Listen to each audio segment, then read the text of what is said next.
जैसे गांव में बच्चे छोटे मोटे गेम करें, क्रिकेट खेल लिया और भी बहुत सारी चीज़ें, तो आपने बॉक्सिंग का जो मन बनाया कैसे बनाया? फैमिली की कोई हिस्ट्री थी?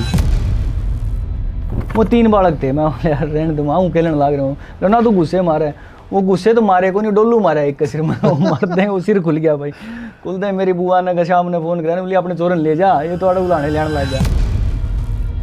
तो इशार और भिवानी की ऐसी लड़ाई हुआ करती जैसे हिंदुस्तान पाकिस्तान की होती है। और बॉक्सिंग तो ये लड़ाई का ही हो गया भाई, मतलब आपने जाके लड़ना है, तो ये मेरे हिसाब से ना दलेर आदमियों का काम है कि भाई आपको दिख रहा है, आपको भाई पिटना भी पड़ेगा और पिटोगे भी, और आप उसने अपने उस गेम में पार्टिसिपेट करा, तो कितना मुश्किल रहा है भाई? जब गांव में नूरुक का पार्ट है ना, छोरा बाहर देश में जाके आया है, तो हर किसी की नज़र में एक मतलब ये दिखने लग गया यार, कहीं ना कहीं ट्रेनिंग कम ना रह जाए यार, ये हर लोग हमसे उम्मीद कर रहे हैं, मतलब उम्मीद दिखने लगी। गाँव में को निकला तो कोई भी और बॉक्सर है, जर्मनी तक के ले आया मेरा ख्याल। ठीक है, मैंने पंजाब पुलिस के लिए मैंने फ़ोन करा, मगर भर्ती होना है, मैंने एक साथी था, बोला आजा भाई यहाँ ADGP के सामने पेश होना पड़ेगा, कर देगा भर्ती।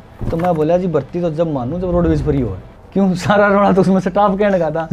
तो मैं बोला या भर्ती की शर्ट सेट दे दी उसने, जा बाहर जा फोटो खिंचवा ला। हरियाणा पुलिस की कहानी कैसे बनी जो हरियाणा पुलिस में आ गया? इंडिया की टीम होने के बाद ना वहाँ पे जब हम गए तो ब्लास्ट बहुत ज़्यादा हुआ करते, ऐसे यहाँ से निकले तो पता लगा भाई 10 मीटर पहले बम फट गया, वहाँ बम फट गया, वहाँ बम फट गया।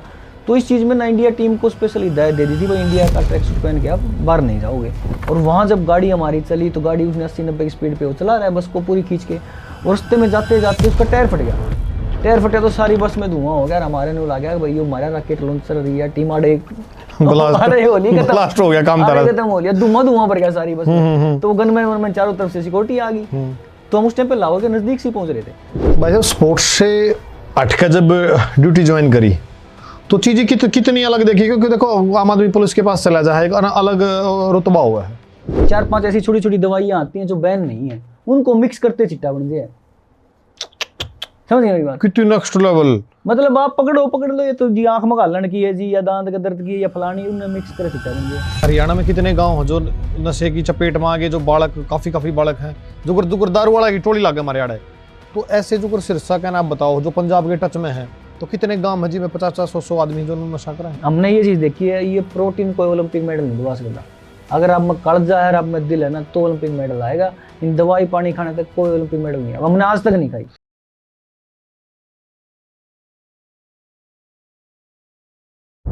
राम राम जी, मैं विकास रापड़िया स्वागत करता हूं अपने YouTube चैनल पुराना हरियाणा पे। और भाई आज हमारे पॉडकास्ट पे बहुत ही इम्पोर्टेंट गेस्ट आए हैं जो कि स्पोर्ट्समैन रहे हैं अपने टाइम पे, बहुत अच्छे ओलंपियन रहे हैं, और आज हरियाणा पुलिस में DSP के पद पे हैं। और मैं आज मतलब मेरे पॉडकास्ट का बहुत इम्पोर्टेंट और अहम दिन है आज, कि हमने जो मई से हमने स्टार्ट किया था, और हम चाहते थे कि हमारे पॉडकास्ट पे बड़े इंपॉर्टेंट और अच्छे आदमी आए, और आज भाई हमारे पॉडकास्ट पे आए हैं। जय भगवान जी, भाई साहब कैसे हो आप? नमस्कार। राम राम जी, राम राम। बहुत बढ़िया विकास भाई, बहुत बढ़िया। आपने पुराना हरियाणा चैनल देखा, कैसा लगा आपने? मतलब अपनी बोली को इतने अच्छे तरीके से आपने प्रेजेंट करा, और हरियाणा के जो स्टारों को यहाँ पे लेके आए हैं और उनको स्टार बना रहे हो, तो बड़ा दिल खुश हुआ यार, और इच्छा हुई कि हम भी जाके विकास से बात करें और अपने दिल की बातें रखें। आपको बहुत बहुत धन्यवाद भाई साहब। जैसे गाँव में बच्चे छोटे मोटे गेम करें, क्रिकेट खेल लिया और भी बहुत सारी चीज़ें, तो आपने बॉक्सिंग का जो मन बनाया कैसे बनाया? फैमिली की कोई हिस्ट्री थी? नहीं, फैमिली में स्पोर्ट्स का तो ऐसा ही नहीं पता किसी को विकास भाई। तो मेरी फैमिली, वैसे मैं रहने वाला जींद निर्जन गांव का हूं, तो निर्जन से फादर साहब हिसार सर्विस करा करते, तो वहाँ चले गए थे। तो वहाँ जिसके घर पे मैं किराए पर रहता था वो नेशनल लेवल के बॉक्सर्स थे, प्रीतम जी। वो मुझे कंधे पे बिठा के ले जाया करते स्टेडियम में छोड़ दिया करते जब मैं 4.5-5 साल का था उस टाइम पे। तो मुझे धीरे धीरे वहाँ जाके और वो इंटरेस्ट बन गया कि यार क्यों ना मुक्के मारे जाएं, क्योंकि वो शाम को आगे धर्मेंद्र की फिल्म देखा करते, उसमें डिशुम करा करते, तो वो डिशुम के चक्कर में फिर वो बॉक्सिंग में घुस गए, वहाँ मुक्के मारने लग गए धीरे धीरे। तो वहाँ फिर बॉक्सिंग में जब खेलने लगे तो वहाँ इंटरेस्ट आने लगे, यार चलो खेला जाए। अभी देखो, जब लड़ाई हो जाए ना, मानो कहीं लड़ाई हो रही है, 4 आदमी देख रहे हैं, तो मेरे हिसाब से उन 4 में एक आदमी की हिम्मत बनेगी कि मैं उस लड़ाई ने छटवा दूँ। और बॉक्सिंग तो ये लड़ाई का ही हो गया भाई, मतलब आपने जाके लड़ना है, तो ये मेरे हिसाब से ना दलेर आदमियों का काम है कि भाई आपको दिख रहा है, आपको भाई पिटना भी पड़ेगा और पिटोगे भी, और आप उसने अपने उस गेम में पार्टिसिपेट करा, तो कितना मुश्किल रहा है भाई? देखो, मुश्किल तो ये है कि शुरू में तो पता ही नहीं था कि यहाँ तक जाओगे या ज़िंदगी बनेगी या कैरियर बनेगा। स्वाद में चले गए, वो अपनी देसी भाषा में कहते हैं, मज़े में चले गए। तो मज़े में गए तो शुरू में जाते के साथ 3-4 महीने करी थी, उसके बाद बुआ के घर छुट्टियों में जाते हैं, तो छुट्टियों में बुआ के घर चले गए। तो वहाँ जो गांव वाले मेरी उम्र के बच्चे थे उनको पता लग गया भाई ये बॉक्सिंग खेल रहा है, उन्होंने मेरा रास्ता रोक लिया। मैं लस्सी लेने जा रहा था दूसरे घर में, डोलू लेकर मैं चल लस्सी लिया, अगर एक दूसरे घर थे, उन्हें राह रोक लिया। तो उन्हें बोले भाई तो हमने सुना है तू बोलिया घुसे घासे मारे हैं। वो 3 बालक थे, मैं बोले यार रहने दो, वहाँ खेलने लग रहा हूँ ना, तो गुस्से मारे। वो गुस्से तो मारे को नहीं, डोलू मारा एक का सिर में, वो मारते हैं वो सिर खुल गया भाई। खुलते मेरी बुआ ने शाम ने फोन करा, बोली अपने चोरन ले जा, ये तो बुलाने लेने लग गया। तो उस दिन से घर आने लग गया भाई, ये पढ़े तो हाथ को नहीं, चलो कोई बात नहीं खेल मंगा दो, इसमें खेलता रहेगा ठीक रहेगा। तो फिर इसलिए फिर बॉक्सिंग के अंदर इंटरेस्ट बन गया हमारा धीरे धीरे। अच्छा, आपका इंटरेस्ट बन गया। देखो कई बार क्या हुआ है ना कि मेहनत बहुत ज़्यादा हो जाए और पढ़ाई का भी थोड़ा सा, फिर घर वाले भी मेरे ये काम करा दे, तो जब मेहनत बहुत ज़्यादा हो जाए तो कई बार आदमी थक जाए, लगे यार ये मैंने के मतलब आफत मोल ले ली, मैं इन्हें छोड़ दूँ। तो ऐसी इस टाइप की सिचुएशन भी आई है? ये सिचुएशन तो ना हमारे लिए बहुत बार आई, और एक्चुअल में ना जो स्पोर्ट्स की जो लड़ाई है ना, खुद की लड़ाई खुद से ही है हमारी। हाँ। देखो क्या हम आज 2.5 घंटे में ट्रेनिंग कर रहे हैं, कल हमें जल्दी उठना है, फिर 3 घंटे करनी है, फिर ज़्यादा करनी है। जब मैं खेलने लगा था तो हमें ये नहीं पता था कि भाई ऐसे ऐसे ऐसे ऐसे स्टेप्स आगे चलेंगे। जब मैं खेलने लगा था तो एक मेरा सीनियर था, उसने हिसार का ट्रैक सूट पहन रखा था, मेरे को वो ट्रैक सूट पसंद था, तो मैं सिर्फ उस ट्रैक सूट के लिए खेलने लगा था। मैं बोला यार ये ट्रैक सूट पहनना है चाहे कुछ भी हो जाए। तो जैसे ही मैंने डिस्ट्रिक्ट खेली, डिस्ट्रिक्ट खेलने के बाद मैंने उससे वो ट्रैक सूट मांगा, मैं भाई साहब ये ट्रैक सूट दे दो। वो बोला भाई 600 रुपया मैं दूंगा, जो हिसार लिखा पीछे होता है 5 अक्षर का। तो मैंने मेरे फादर साहब के पास जाके गया जी, मैं बोला वो हिसार वाला ट्रैक सूट लेना है। उन्होंने बोला यार तू कि मैं कर तो ले, इतने पहला ट्रैक सूट मांगने लग गया। मैं बोला जी चाहिए वो ट्रैक सूट। तो फादर साहब की 3,000 रुपये सैलरी हुआ करती उस टाइम पे, 97 की बात है। तो उन्होंने अपनी सैलरी में से 600 रुपये मेरे को देकर वो ट्रैक सूट मैंने खरीद लिया। जब वो ट्रैक सूट मैं खरीद कर स्टेडियम में एंट्री करी तो हमारे कोच होते थे किताब सिंह जी, वो बड़े डिसिप्लिन थे, उन्होंने मेरे को पकड़ लिया, बोला इधर आ। हाँ सर। बोला ये पता है क्या लिखा हुआ है इसके पीछे? मैं बोला ना जी। उन्होंने बोला ये काट गया इब्बे, उसने मेरा ट्रैक सूट निकलवा दिया गेट के ऊपर है। बोला जब इसका लायक हो जाओ ना जब पहरिए तो वो बात ना नू लगी यार कि तो बालक थे, चलो बुरा नहीं लगा उस टाइम पर, लेकिन नू लगा ऐसा क्या पैर लिया मैंने, क्या गलती होगी। तो उसके बाद जैसे ही अगले इवेंट आए 5-6 महीने के बाद मैं वो फर्स्ट आ गया, मेरा डिस्ट्रिक्ट में भी गोल्ड आ गया। फिर मैं स्टेट में खेलने गया तो वो हिसार का ट्रैक सूट मिला पहनने के लिए, और पैर के फिर गोल्ड आ गया। फिर गोल्ड आया तो खेलने के बाद फिर उस कोच ने बुलाया मेरे को, बोला ई आया ना स्वाद है, तो बोले जो मेहनत करके जो चीज़ मिलती है ना अब तो इसको पहनने के लायक है, ई पैरा कर। तो मेरे को वो बात आज तक याद है। और बच्चे क्या करते हैं कि ऐसी चीज़ पे बच्चे नेगेटिव ले लेते हैं। हाँ। और वो अगली बार जाते नहीं, बोले यार कोच टोका है रास्ते में। तो हमने उस चीज़ को नेगेटिव ना लेके पॉजिटिव होते हुए और मैंने कंटिन्यू करा। मैं बोला यार कोई बात नहीं, कोच है टोक दिया अगर, तो मैं आगे खेलता रहा उस चीज़ को। आज का जो यूथ है ना वो नशे की तरफ जा रहा है, तो स्पोर्ट्स कितना मुश्किल है और ओलंपिक तक जाना कितना मुश्किल है? देखो भाई आस भाई मैं आपको बताना चाहूँगा, अब हम कह देते हैं कि हमने देश के लिए ये करा या वो करा, कई बार ये आप खिलाड़ी कहते हैं, देखो हमने देश के लिए नहीं करा, हमने अपने लिए करा। और अपने लिए करते करते करते करते वो देश में कन्वर्ट हो गया, क्योंकि जब खेलने लगे तो पता ही नहीं था ना कि हिंदुस्तान के लिए भी खेलांगे या हरियाणा के लिए भी खेलांगे। जब खेलने लगे जब तो जूतों का लालच होया करता, ट्रैक सूट का लालच होया करता। फिर धीरे धीरे गवर्नमेंट्स की स्कीम आ गई, उन्होंने हमें मतलब ये लगा लो 11-12 साल की उम्र में सरकार ने हमें गोद ले लिया था। स्पोर्ट्स अथॉरिटी ऑफ इंडिया की स्कीम्स चलती हैं, उसमें हम अच्छे खेला करते तो भिवानी हॉस्टल ने हमें ले लिया था। और भिवानी हम हिसार से थे, डिस्ट्रिक्ट मेरा स्पोर्ट्स में हिसार कवर हो रहा था, तो हिसार और भिवानी की ऐसी लड़ाई हुआ करती जैसे हिंदुस्तान पाकिस्तान की होती है, ऐसे बच्चों का इवेंट हुआ करता। तो वहाँ स्पेशल ये क्या करते भाई हिसारी फंस गया आज इन्हें पिटांगे, जब टूर्नामेंट्स में फाइट होती या नॉर्मली फाइट हुआ करती। तो वो जो 5-5 लड़के हमारे साथ एक के साथ भिड़ा करते, तो हमारा तो स्टेमिना बन गया कि वो 5 एक करके आ रहे हैं और वो एक करके आ रहे थे, उनको रेस्ट मिल रहा था। तो जब फाइनल इवेंट हुआ करता तब मैं उनसे सबसे जीत जाया करता, क्योंकि मेरी प्रैक्टिस ज़्यादा हो रही थी, वो 5 इकट्ठे मिलकर पिटाया करते हमने। तो वो चीज़ें जब वहाँ भिवानी के अंदर एंट्री हुई और वहाँ से पता लगा कि यार ये तो बाहर देश में भी जानने मिला है। फिर जैसे हम खेल के हमारा पहला कैंप लगा शिमला के अंदर, सिलारू के अंदर। तो सिलारू में गए वहाँ पे, तो वहाँ पे हमने हमारे जो सीनियर्स हुआ करते, जितेंद्र सिसरिया वो 3 बार के ओलंपियन हैं, तो एस सुरेश हुआ करते वो भी ओलंपियन है। तो हमने वहाँ उनको देखा, तो वो देखा तो वो सारे एडिडास की किट पहन रहे हैं, एडिडास के शूज़ पहन रहे हैं। और उस टाइम पे 97-98 में एडिडास बड़ा हुआ करता। तो मैं बोला यार बहुत बड़ी चीज़ पहन रहे। तो वो हमने उनसे पूछा, तो बोले भाई बॉक्सिंग से मिला है सब कुछ। तो हम वहाँ पे गए, तो वहाँ जाते हम अच्छा खेलते 14 साल की उम्र में, और जर्मनी के लिए टीम जानी थी, वहाँ जर्मनी के लिए मेरा सिलेक्शन हो गया। अब जैसे ही सिलेक्शन हुआ तो वहाँ बच्चे देख रहे हैं जो बाहर जा रहे थे, वो सारे सूटकेस लेके आ रहे हैं। हम अपना जो देसी बैग था वो लेके जा रहे थे। तो वहाँ बोले जी सूटकेस लाना पड़ेगा फ्लाइट में। तो अब सूटकेस लाना पड़ेगा, तो बड़ा भाई बुलाया घर से। मैं बोला भाई सूटकेस दिला के जा। तो बड़ा भाई आया, तो हमने पालिका बाजार से 200-250 रुपये का सूटकेस उस टाइम पे खरीदा। वो सूटकेस में हमने पैकिंग करी, पैकिंग करके और फिर फ्रैंकफर्ट एयरपोर्ट पे जब उतरे ना पहली बारी, तो ऐसे लगा कि यार जो सपना में देश देखा करते हैं ना, वो ड्रीम होता है, साफ सुथरा हर चीज़, डिसिप्लिन, जिस गाड़ी की जो साइड है उसी साइड चल रही है, मुड़ रही है तो इंडिकेटर दे रही है, सारी चीज़ें वो देख के और ऐसा लगा कि यार स्वर्ग में आ गए। तो पहला टूर हमारा वो था, वहाँ पे रहे हम 2-3 महीने वहीं पे, और उसी टाइम पे मान लो 98-99 के अंदर लड़के लड़कियाँ एक ही हॉस्टल में रहा करते, तो वो हमारे लिए भी अलग था कि यार हमारे तो लड़कियां देखते हैं दूर काट दें, अभी नहीं लड़कियों से दूर हो जाओ, और वो लड़के और लड़कियां एक साथ रह रहे हैं, एक साथ ब्रेकफास्ट कर रहे हैं, एक साथ सब कुछ कर रहे हैं, एक साथ ट्रेनिंग कर रहे हैं। तो जो अट्रैक्शन होता है ना आदमी का गलत रास्ते पे जाने का या लड़कियों के पीछे जाने का, वो ऑटोमेटिक खत्म हो जाता है। हमारे एक खास बात है, अगर हमने ये बोल दिया ना बेटा ये गिलास उगाड़ कर नहीं देखना, तो हमारा बालक जरूर देखेगा। जिस चीज़ से हम इनको दूर कर रहे हैं ना, इनको इकट्ठी ट्रेनिंग करवाओ, इकट्ठा सब कुछ कराओ, तो स्पोर्ट्स हमारा ऑटोमेटिक आगे जाने लग गया, क्योंकि अट्रैक्शन खत्म हो गया हमारे फीमेल्स वाले। तो उसके बाद दोबारा वापस आ गए। वापस आने के बाद जब गांव में नूरुक का पाटा ना छोरा बाहर देश में जाके आया है, तो हर किसी की नज़र में एक मतलब ये दिखने लग गया यार कहीं ना कहीं ट्रेनिंग कम ना रह जाए यार, ये हर लोग हमसे उम्मीद कर रहे हैं, मतलब उम्मीद दिखने लगी। गाँव में को निकला तो कोई भी और बॉक्सर है, जर्मनी तक के ले आया मेरे खातर, जर्मनी तक के ले आया मेरे खातर। तो हम जिस भी देश में जाया करते ना, तो वहाँ 2 बोतल दारू की अलाउड होया करती, तो 2 बोतल हम किसी ना किसी की गाल जाते और ग्याल कर ना अपना गाँव में ले आते, ताऊ तूर सारे पी लिया करते। तो एक बारी वो जो बोतल लेके आए अपने, मिलती है 700 ml की बोतल, वहाँ मिलती है 1 लीटर की, वो 1 लीटर वाली लेके आए, तो वो 4 बुड्ढे रोज बैठ के जो पिया कर अपने पीने लग रहे शाम ने। तो वो प्याज प्यूज खत्म हो गए, बस दोबारा बोला रहा कटा के लिया टमाटर प्याज, फिर कटा लिया मैं।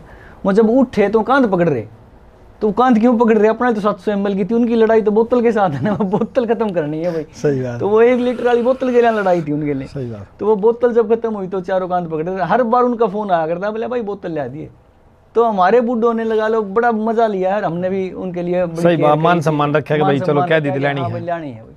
तो इस तरीके से जिंदगी चली। तो जैसे ही 16-17 साल के हुए विकास भाई, तो हमारे साथ के जो लड़के थे पंजाब के, वो पंजाब पुलिस में लग गए।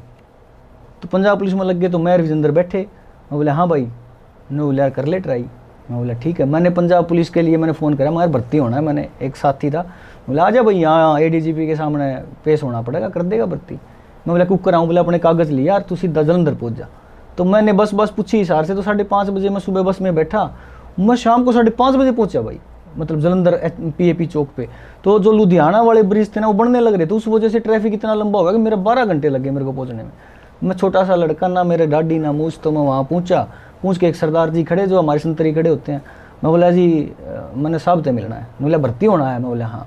उसने ऑफिस बता दिया, भाई जाओ उस ऑफिस के अंदर जाके मिल। कौन से सन की बात है ये 2002 की।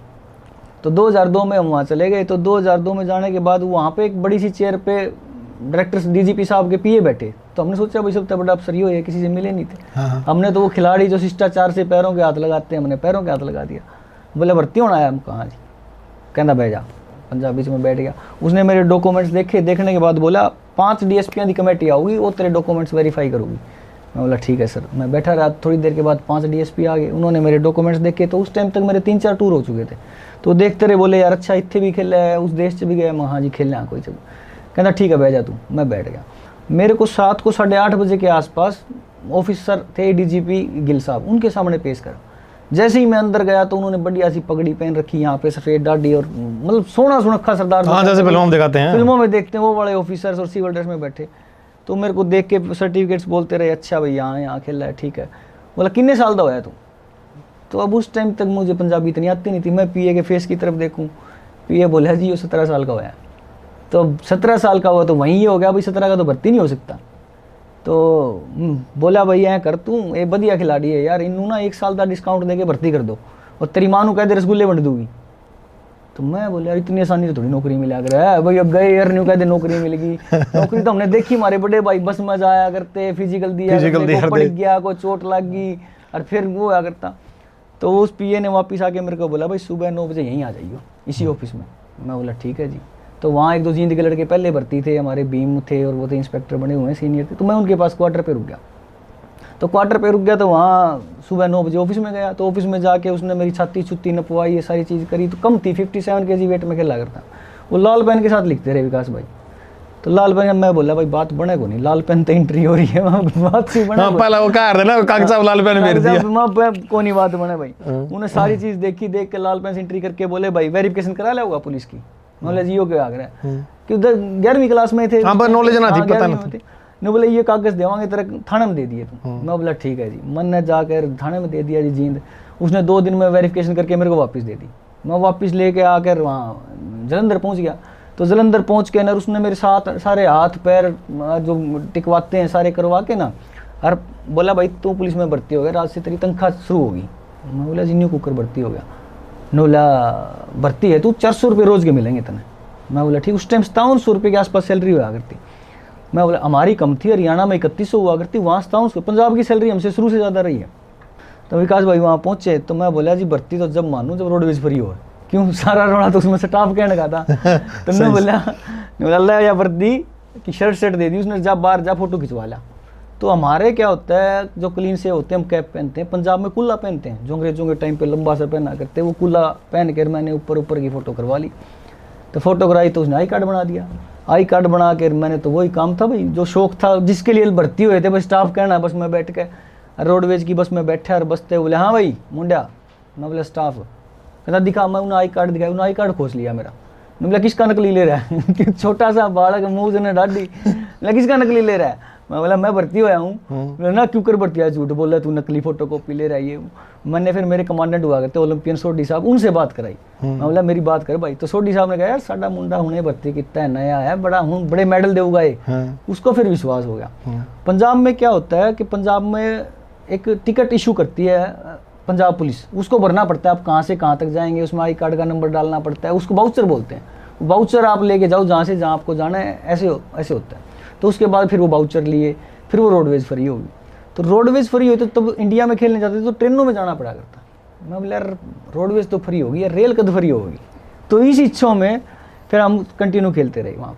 कंटिन्यू खेला तो मैं मेरा नेशनल में गोल्ड मेडल आ गया, सीनियर नेशनल में। तो रेलवेज ने ऑफर कर दिया मेरे को भाई टीटी लगोगे। मैं बोला यार लगाएंगे, क्योंकि खिलाड़ी को तो रेल की नौकरी सबसे बढ़िया माना। घरवाला का क्या था इस बीच भाई जब पंजाब पुलिस में लगे? पंजाब पुलिस में लगे भाई तो लग दे घर रिश्ते आने शुरू हो गए। क्यों न्यू होया करता भाई छोरा लाग गया नौकरी लाग गया तो बड़े बड़े खंड वाले आऊँ यार बैठे घर। तो मैं जाकर ट्रेनिंग कर घर पहुंचा तो मेरे आशा में 57 किलो कर मैं उतरते ही बूढ़े बैठे मेरे बाबू ती बोले छोरा दिखाओ। बोला जी यो है। अरे नु बोले बड्डड़ा दिखाओ ये तो छोटा होगा। नु बोला यो है। बोला ये तो बयान जोगा को नहीं होया। तो ये चीज़ें मतलब कई ऐसी हुआ करती। लेकिन मैं उस दिन को लक्की मानता हूँ। अगर मेरा उस दिन ब्याह हो जाता या रिश्ता होता तो मैं यहाँ तक नहीं पहुँच पाता, क्योंकि शादी के बाद आदमी की बहुत सारी जिम्मेवारी भी हो जाती है। सही, बिल्कुल ठीक बात है।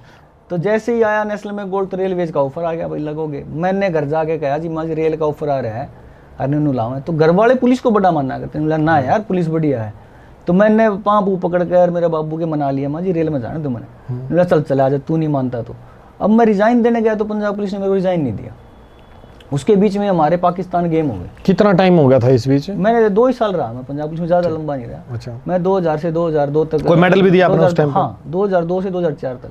तो जब मैं पंजाब में था तो मैं वहाँ पे सैफ गेम्स पाकिस्तान में खेल गया। 3-4 इवेंट्स में खेला उनकी तरफ से, पंजाब की तरफ से। तो पंजाब में जब मैं भर्ती हुआ तो मेरे नीचे वाला क्वार्टर तो खली का हुआ करता और ऊपर हम रहा करते। तो हमारे जो सीनियर्स थे वो खली के साथ खेला करते, मैं इनमें सबसे छोटा हुआ करता। तो वो हमेशा हमको क्या कहा करते, ये खली और ये सारे कहा करते ले भाई छोटे मोटरसाइकिल ले जा, तो रामा मंडी तो एक कुकर ले आ तो एक दारू की बोतल ले आ। तो मैं सबसे छोटा होता था। मेरे को बाइक चलाने का शौक ही होता है। 17 साल में बाइक कहाँ मिला करते, 18 साल में बाइक लेके मैं उनका मुर्गा कटवा लाता, दारू की बोतल ले आता शाम। वो भाषा समझने में कितनी दिक्कत हुई? वो जींद वाले एक्सप्लेन कर दिया करते। अच्छा, जींद वाले खेलना थे ना तो एक्सप्लेन कर दिया करते। तो भाई वहाँ ये करने लग गया मैं। तो मेरे कोच ने देखा यार ये तो दारू ढूंढ ला गया, गलत है। मेरे को ये बोला तेरे को छोड़नी है पंजाब पुलिस। फर्स्ट डे से बोला मेरे को। कंवर सिंह कोच हुआ करते हैं हमारे एशियन गेम्स के गोल्ड मेडलिस्ट, सबसे अच्छे कोच थे वो। मतलब वो बोले भाई तेनू पंजाब पुलिस से नहीं रहना, तू बाहर जा, तू इतने खराब हो जाएगा। मतलब मैं एक बात आदमी को याद आती है, आज डोया है कल न पियोगा भी। तो मैं जब तक उनकी डोया करता ना तो 15 तारीख तक तो चला करता चिकन, क्योंकि जब सैलरी आ जाया करती 15 पाँचवा आ जाया करते कैंटीन की दाल में तड़का लाना शुरू कर दिया करते। वही तनख्वाह कम रहेगी तो दाल पे शुरू हो जाएगा। तो मैंने जैसे ही कहा तो मैं पंजाब में रहा कम, लेकिन बाहर कैंपों में रहा करता। तो पाकिस्तान वगैरह जीत के आए तो सारे खिलाड़ी विकास भाई स्टेडियम के अंदर फॉलन कर लिया भाई आज डीजीपी साहब मिलेंगे। तो उस टाइम पे हमें पता ही नहीं डीजीपी कितना बड़ा रैंक होता है। तो भुल्लर साहब डीजीपी हुआ करते। तो एक सोना सुनक्खा सा सरदार चेक दा कोट पा के टेढ़ी पगड़ी करके वहाँ से चलता हुआ आ रहा है और आके दूर से आवाज़ लगाई उसने, जय भगवान 2 कदम आगे निकल जा। मैं 2 कदम आगे आ गया जी। आगे आगे मेरे मोढे ते हाथ लागे है, कहता भाई दे तारा ला दो, मतलब इसको थानेदार बना दो। तो मेरे समझ नहीं आई, मैं बोला ऐसे थोड़ी बनता है, मजाक थोड़ी चल रही, फिल्म थोड़ी है भाई 3 घंटे में सब कुछ बना के दे दो इसने। तो मैं चला गया, तो कोच ने कहा बधाई भाई आज शाम को तू प्याऊगा, तू दारू पिलाऊगा, तू प्रमोट हो गया, ये हो गया। मैं बोला कहाँ से हो गया? बोले तू एसआई बना दिया। बोला इतना तोड़ा? बोले तू जीत आया तो बना दिया। तो पंजाब पुलिस में ना जो अधिकारी तो राज्य के तरीके से रहा करते यार, बांड जितना बढ़ता है लोगों को, यार जीत के आया बच्चा इसको प्रोत्साहन दो। तो मेरे को एसआई बना दिया भाई। तो एसआई बना दिया, तो अब यहाँ रेलवे का लेटर आ गया, वहाँ एसआई बना दिया। वो एसआई बनाने का कारण क्या था? मतलब वो समय हो गया था, मेडल आ गए थे। मैं पाकिस्तान में जीत के आया था, पाकिस्तान सेफ गेम्स में सिल्वर मेडल था। ठीक। और पाकिस्तान में जो सेफ गेम्स में सिल्वर था मेरा, फाइनल बाउट मेरी पाकिस्तान के साथ थी। वो एक्सपीरियंस थोड़े वे बूढ़े की बाउट के बारे में बताओ थोड़ा सा। पाकिस्तान में जब हमने एंट्री करी ना, तो एक अलग ही एहसास था हमारा। जब हमने ग्राउंड के अंदर एंट्री करी तो जो एज्ड आदमी थे 50, 55, 60 के ऊपर वाले, वो ऐसे लग के छाती कर रोए हैं हमारा कि जैसे उनके बालक वहाँ से यहाँ आ गए। मतलब इतना प्यार हमने उम्मीद नहीं थी कि भाई क्यों जो हम मीडिया में उसमें देखते। कौन से सन की बात है ये? 2005 की, 4-5 की है शायद, उस टाइम की बात है। हम बस वो मानो 60-65 साल के थे, तो वो रे सोचा था उनका भाई पैदा हुए होंगे या 2-4 साल पाछा भाई हम इंडिया के थे आगे। तो उन्होंने इस तरीके से प्यार दिया हमें कि यार हमारे समझ में नहीं आ रही कि ये हमारे घर के हैं। और हम ये कहे मतलब ऐसे बैठे रहा करते भाई, शाम ने हमारे घर खाना है आपका। एक लेडीज और एक जेंट्स मतलब रात तक ये बैठे रहे कि तुम हमारे घर खाना खाओगे। ये देखो आप सुबह से लेकर शाम तक इंतजार करा करते, होल के बाहर ये बाहर निकलेंगे, बड़ा खेल कर हम घर रोटी खवाओगे। ये अलाउड कर दिया करते कोच जो नहीं अलाउड नहीं था, क्योंकि इंडिया की टीम होने के बाद ना वहाँ पे जब हम गए तो ब्लास्ट बहुत ज़्यादा हुआ करते। ऐसे यहाँ से निकले तो पता लगा भाई 10 मीटर पहले बम फट गया, वहाँ बम फट गया, वहाँ बम फट गया। तो इस चीज़ में ना इंडिया टीम को स्पेशल हिदायत दे दी थी भाई इंडिया का ट्रैक सूट पहन के आप बाहर नहीं जाओगे। और बाहर तो जाना अलाउड ही नहीं था, हमारे चारों तरफ सिक्योरिटी थी, गनमैन्स थे भी, कोई बच्चा कूद के भी ना निकल जाए कहीं। फैमिली को पता था आप जब मना नहीं करा कि पाकिस्तान हमारे? ना ऐसा कुछ नहीं, बेचारे घर के बोले थे, उन्हें तो विकास पता ही नहीं था भाई बच्चा कैसे जा रहा है कैसे आ रहा है। उनको तो यही नहीं पता था भाई नौकरी भी कैसे लग गया हो। उनको तो मतलब आज तक मेरे फादर साहब को ये नहीं था कि मेरी सैलरी आती भी है नहीं आती, भर्ती हो रहा है नहीं हो रहा। वो इस तरीके का परिवार मेरा रहा है। तो वहाँ से जैसे ही बाहर निकले तो उन्होंने गनमैनों ने पकड़ लिया, पाकिस्तान निकलने की कोशिश करे थे, बाहर घूमांगे मार्केट में। ये बोला जी आप नहीं जाओगे, हम साथ चलेंगे, आपको जहाँ भी घूमना है हम इवेंट बना देंगे आपको। तो हमारा वहाँ से प्लान बना पंजा साहिब गुरुद्वारा जाने का। गुरु नानक जी का सबसे बड़ा पवित्र जगह वही मानी जाती है। तो हमारे लिए एक आइसर की छोटी बस और एक एसएचओ की गाड़ी आगे, एक पीछे, 2 गनमैन हमारी गाड़ी में चल पड़े। जब हम इस्लामाबाद से और लाहौर के लिए निकले ना, तो वहाँ का जो रोड देखा ना, हमारी आंखें खुली रहेगी। ये लगा लो 6 लाइन एक साइड है, 6 लाइन एक साइड है, सारा सिमटेड रोड है। हमारी तो अभी ये लगा लो आप 2 लाइन्स हैं, वहाँ 6 लाइन के रोड। और वहाँ जब गाड़ी हमारी चली तो गाड़ी उसने 80-90 की स्पीड पे वो चला रहा है बस को पूरी खींच के, और रास्ते में जाते जाते उसका टायर फट गया। टायर फटे तो सारी बस में धुआं हो गया। हमारे ने लगा गया भाई हमारा रॉकेट लॉन्चर रही है टीम आड़े ब्लास्ट हो गया, काम खत्म हो गया, धुआं भर गया सारी बस में। तो गनमैन चारों तरफ से सिक्योरिटी आ गई। तो हम उस टाइम पे लाहौर के नज़दीक से पहुंच रहे थे। तो जैसे उन्होंने देखा भाई टायर फटा है तो उन्होंने हमारे को नीचे उतार दिया, टायर बदलने के लिए वो हो गए। तो वहाँ साइड में जो हमारे ट्यूबवेल लगा, वहाँ पर कुएं के अंदर लगाते हैं, कुएं से पानी ऊपर आता है, वहाँ ऊपर ही ट्यूबवेल लग रहा है। और वो कम से कम इतना चौड़ा लग रहा है भाई, मतलब जो उसका पाइप था, और फुल भर के पानी आने लग रहा है उसमें, इतना पानी था। मतलब वहाँ देख के हम वो इतना पानी ऊपर है इनके, तो इतनी अच्छी फसल हो रही होगी। तो वहाँ एक आदमी अपना हुक्टी ले बैठा और जुत्ती ले रहा था मैं, तो उसके दौरे हम बैठ के भाई हम ऐसे ऐसे हिंदुस्तान से आए हैं। तो एक्चुअल में ना बाहर जब हम जाते हैं ना, जो रशियन कंट्रीज़ में या कहीं भी जाते हैं, वहाँ इंडिया नहीं बोलता कोई भी, वहाँ हिंदुस्तान बोलते हैं। वो हिंदुस्तान बड़ा मानना है भाई, तानों में काउंट हो गया ना, अफगानिस्तान, उज्बेकिस्तान, कजाकिस्तान, तो इस तरीके से वो हिंदुस्तान बोलते हैं। तो उसमें उनको भी हमें ही प्राउड फील होगा करता है, हिंदुस्तान में मुँह हवर है हिंदुस्तान। तो उसने जैसे ही बूढ़े ने बैठा बोले हाँ भाई बात तो होती रही। वो पंजाबी बोला है, क्यों वो पंजाबी बोल रही है, वो 20-30 किलोमीटर का फर्क था, सारी पंजाबी बोलता। उसने हमको लस्सी पिलाई वहाँ की, लाल लस्सी। ये वो फौजी थे जो आपके गार्ड थे, वो वहीं खड़े हुए? वो वहीं थे, वो वहीं थे, गार्ड वहीं थे बिल्कुल। जो रोड के ऊपर ही कोठड़ा बना लिया, अगर आप पानी लाने का तो कोठड़े बैठे, वो वहीं बैठ गए हम कुर्सियों पे। और वहाँ दूर दूर तक दिख रहे हैं किले साफ, जो राजस्थान में दूर तक की जमीन दिखती है ना, वैसी जमीन थी। मतलब कोई पब्लिक एरिया नहीं था भाई, नहीं जाने देंगे इनको। तो आराम से उसने हमदी लस्सी लूसी पिलाई, बढ़िया प्यार दिखाया, जो कैसे मतलब फील नहीं हुआ कि आप पाकिस्तान में हो। फिर वहाँ पंजा साहिब गुरुद्वारा गए, वहाँ मत्था टेका, एक अलग ही वाइब्स होती हैं वहाँ की, तो आपको पता है जो पवित्र जगह होती है। तो मतलब वापस आए तो पाकिस्तान से आते ही इन्होंने ऑफर करी दी थी रेलवे की। तो रेलवे के लिए मैं जाने लगा तो सोडी साहब हुआ करते हमारे कमांडेंट ने, बोले भाई रिजाइन तो कौन दे दूँ।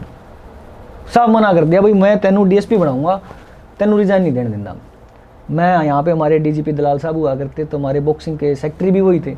मैंने दलाल साहब को शाम को फ़ोन करा, हमारे साथ जाया करते फॉरेन ट्रिप्स में, तो मैंने फ़ोन करा, माँ सर ऐसे ऐसे बात हुई। कहता की पंगा करता तू? दलाल साहब बोले माँ जी पंगा नहीं हुआ, मैं रिजाइन देना है। कहता रिजाइन देना है? हाँ जी। कहता किस दे कोल फ़ोन करना है? मैं जी सोडी साहब दे कोल। तो दलाल साहब ने सोडी साहब के पास फ़ोन किया। सोडी साहब बोले जी ये जाना चाह रहा है रेल में, रेल में ये सारी उम्र टिकट पाटेगा। मैं मेरे साथ के जो रेलवे में लगे हैं वो आज के दिन राजधानी लेके चलते हैं, और मैं देखो कमांडेंट, गाड़ी मिल रही, गनमैन मिल रहे, कोठी मिल रही, सारी चीज़ है। तो दलाल साहब का दोबारा मेरे पास फ़ोन आया, कहना तू रिजाइन नहीं देना, तू पंजाब पुलिस से रहूँगा। मेरी सिफारिश मेरे उल्टी पड़ गई। मैं बोले यार ये अच्छी पड़ी, पहला एक था, दो हो गए, दो हो गए। इतने बड़े ऑफिसर के साथ हम कैसे? सही सही आर्गुमेंट भी ना कर सकते, अच्छा भी ना लगता। तो रात तक ये बात होगी, तो रात को मैं सोचता रहा। मैं बोला ये तो गलत सिस्टम हो गया। तो सुबह सोडी साहब गोल्फ खेलने जाया करते, तो मैं उनके साथ साथ मैंने देख ली स्कोडा गाड़ी है, तो मैं जाकर वहाँ जैसी गाड़ी में बैठने लगे मैं खड़ा हो गया। कहता हाँ जय भगवान की में, मतलब छड़नी है नौकरी। कहता मान जा। मान ना जी मैं छड़नी। मैं रोने लग गया कि छोटे बच्चे आ करते। तो बोला चल कोई नहीं, तू 10 बजे ऑफिस से आ जा। मैं 10 बजे ऑफिस में चला गया जी। तो ऑफिस में उसने अपने साथ के जितने सीनियर्स थे उनके साथ खेला कर, सबसे बात कराई, मेरी 3-4 टीटियों से बात कराई। सब ने ये कहा भाई मत जाओ तू रेलवे में, भाई यहाँ प्रमोट हो जा, यहाँ रुतबा है पुलिस का। लेकिन फिर भी वो जो सीनियर से पूछा करते रेल की नौकरी बढ़िया है, तो वो जुनून था भाई रेल में जावांगे कुछ भी हो जाए। तो कर आके मैं 11-12 बजे तक वहाँ रोता रहा यार। वो बोला छड़नी है? मैं बोला छड़नी है। कहता ठीक है फिर जा एनओसी ले, 2 महीने ही तनख्वाह जमा करा, एनओसी ले जा। उसने फ़ोन किया जी मेरा वहाँ से रिजाइन हो गया, मैंने रेलवे ज्वाइन कर ली। अच्छा रेलवे ज्वाइन कर गया, एक्सपीरियंस किस रहा है भाई? रेलवे जैसे ज्वाइन किया, रेलवे में क्या होता था, जब तक आपको कैंपों में रहेंगे ना आप, तो कैंपों में रहो, अदरवाइज आपको मतलब 1-2 महीने ही साल में ड्यूटी करनी पड़ा करती है, अदरवाइज नहीं करनी पड़ा। तो जैसे ही मैं रेल में भर्ती हुआ तो हिसार के अंदर नेशनल आ गई। तो मैं रेलवे से खेल रहा था और डिंको सिंह जी सर्विस से खेल रहे थे। डिंको सिंह का बड़ा नाम हुआ है बॉक्सर का हमारा। 98 के एशियन गेम्स में उनका ही पहला गोल्ड मेडल था, जिस टाइम पे पाकिस्तान के प्रेसिडेंट हुआ करते वर्ल्ड बॉक्सिंग एसोसिएशन के। तो इंडिया का मेडल बड़ा लकली आया करता, जो एक्स्ट्रा ऑर्डिनरी बॉक्सर हुआ करता उसको दिया करता, पाकिस्तान अदरवाइज कह दिया करता। पाकिस्तान के बॉक्सर हमें पहले बता दिया करते, बोले भाई तो पहले राउंड में इतने स्कोर नीचा हुआ, दूसरे में इतना हुआ, तीसरे में इतना हुआ। क्या रीजन था इस चीज का? बॉक्सिंग वर्ल्ड बॉक्सिंग के ऊपर कब्जा था उनका। मतलब अनवर चौधरी प्रेसिडेंट हुआ चीटिंग, वो पहले से सेटिंग हुआ करती भाई हिंदुस्तान को नहीं देना कुछ भी हो जाए। मतलब उस लेवल तक के ये चीज़ें जाती हैं भाई, हिंदुस्तान का मेडल नहीं जाना चाहिए कुछ भी हो जाए। देखो आप तो मारती पहले बता दिया करती कि हमारे साथ खाना पीना होता, मजाक सारे करा करते, सब कुछ करा करते। बोला तुम 30 सेकंड में आ लोगे, तुम 1 मिनट में आ लोगे, ऐसे पहले बता दिया करते भाई इतनी देर में रिंग से नीचे आ जाएगा तुम। अरे रियल में वो होया करता। देखो आप। अच्छा आपके साथ भी हुई ये चीज़ें? हाँ हुई है। पाकिस्तान के अंदर जो मेरा सेफ गेम फाइनल था, तो उस टाइम पे भारती जी मैडम हुआ करती हमारी स्पोर्ट्स मिनिस्टर, मुझे पूरा नाम ध्यान में नहीं है। तो वहाँ मैं एक तरफा जीतने लग रहा, मैंने पूरे मारे उसके, मार मूर कर उसको जिता दिया। बोला कोई बात नहीं भाई, क्यों हमें पता ही था होना है, पहले प्रिपेयर थे लेकिन तसल्ली कराई, तसल्ली कर दी भाई, पेटा भर गया। सही बात। तो जैसे रिंग से उतरा ना विकास भाई, वहाँ के लोगों ने जो टी शर्ट पहनते, बनियान पहनते, वो बनियान मेरी सारी पैसों से भर दी। मतलब ये देखो आप प्यार, उनको पता है पाकिस्तान के साथ लड़ा है, और मैं पता सारा आदमी मेरे को ये कह रहा है भाई तू जीत रहा था, तू जीत रहा था, तू जीत रहा पाकिस्तान। इंसानियत भी कहीं ना कहीं है ना। उन लोगों ने मेरी सारी बनियान पैसों की भर दी। तो अब हम कैसे कह देंगे हिंदुस्तान पाकिस्तान की जनता में लड़ाई है या कुछ है, इतना प्यार हमने देखा। वो कुछ एक आदमी लगा लो आप, कुछ एक आदमी कल्प्रिट जो फोन के ऊपर बकवास करते हैं, फेसबुक पे कर देते हैं। अदरवाइज इतना प्यार था, जिस खेत में गए उसने लस्सी भी पियाई, जहाँ गुरुद्वारे में गए वहाँ प्रसाद भी चक्या, जहाँ इवेंट खेले वहाँ इवेंट भी खेला। अच्छा एक खास बात और थी उनकी, वो पहले बता दिया करते जी ये बीफ है आप खाना मत। देखो वहाँ तो बीफ खाते हैं, हम खाते नहीं है। वो पहले बता दिया करते जी ये बर्गर बीफ का है जी, ये पोर्क का है जी, ये फलानी चीज़ का है जी, फलानी चीज़ का है। तो वो इंसानियत है। अदरवाइज आप झूठ बोले कुछ खिला दो, आपने धर्म भ्रष्ट करना या कुछ भी करना, खिला देंगे वो। तो वहाँ खेल के आए विकास भाई, तो इस तरीके से रेल में नौकरी मिल गई। तो रेल में मैं यहाँ ही सारे इवेंट होने लग रहा। अपने बूढ़े ना भाई प्यार कौन दिखाया करते आज तक, मेरे ख्याल से जो अपनी वाली जनरेशन है उनके माँ बाबुआ ने या अपने बाबुआ ने कदे अपने तीन को गया आई लव यू बेटे ना, कौन छाती के भी कौन लाया होगा भाई, नू कह दिया अगर अपनी माँ से पूछ लिया अगर हाँ भाई छोरा ठीक चल रहा है भाई, इतना बता दिया, अगर गलत चलता है शर्म सी मानना है। मतलब हमारे घर वाले प्यार दिखा नहीं पाते भाई, मतलब इतनी वो है शायद, वो पीछे तो करेंगे बेटा बहुत बढ़िया सही कर रहा है, पर मुंह पे वो है खड़ूस बाप। तो वहाँ हिसार मेरा इवेंट होने लग रहा है, हिसार मेरा घर, मेरे जो फादर साहब के दोस्त हैं सारे वो इवेंट देखने जाऊँ रोज। और मेरा बाबू थी मेरा चल छोरा का खेलने लग रहा, दिखा लिया था ना, ना मैं कौन जाऊँ, कदे मैंने देख के खेलने नहीं पावे। उनकी सोच भाई कदे खेलने नहीं पावे। तेने बोला तू कड़े दिक्कत था भीड़ में, चल पाँच बिठा देंगे। तो वो करके मेरी हरियाणा के साथ ही फाइट आ रही, और वो फाइट देखने के लिए मेरे फादर साहब और वो सारे उनके दोस्त और वो सारे चले गए वहाँ।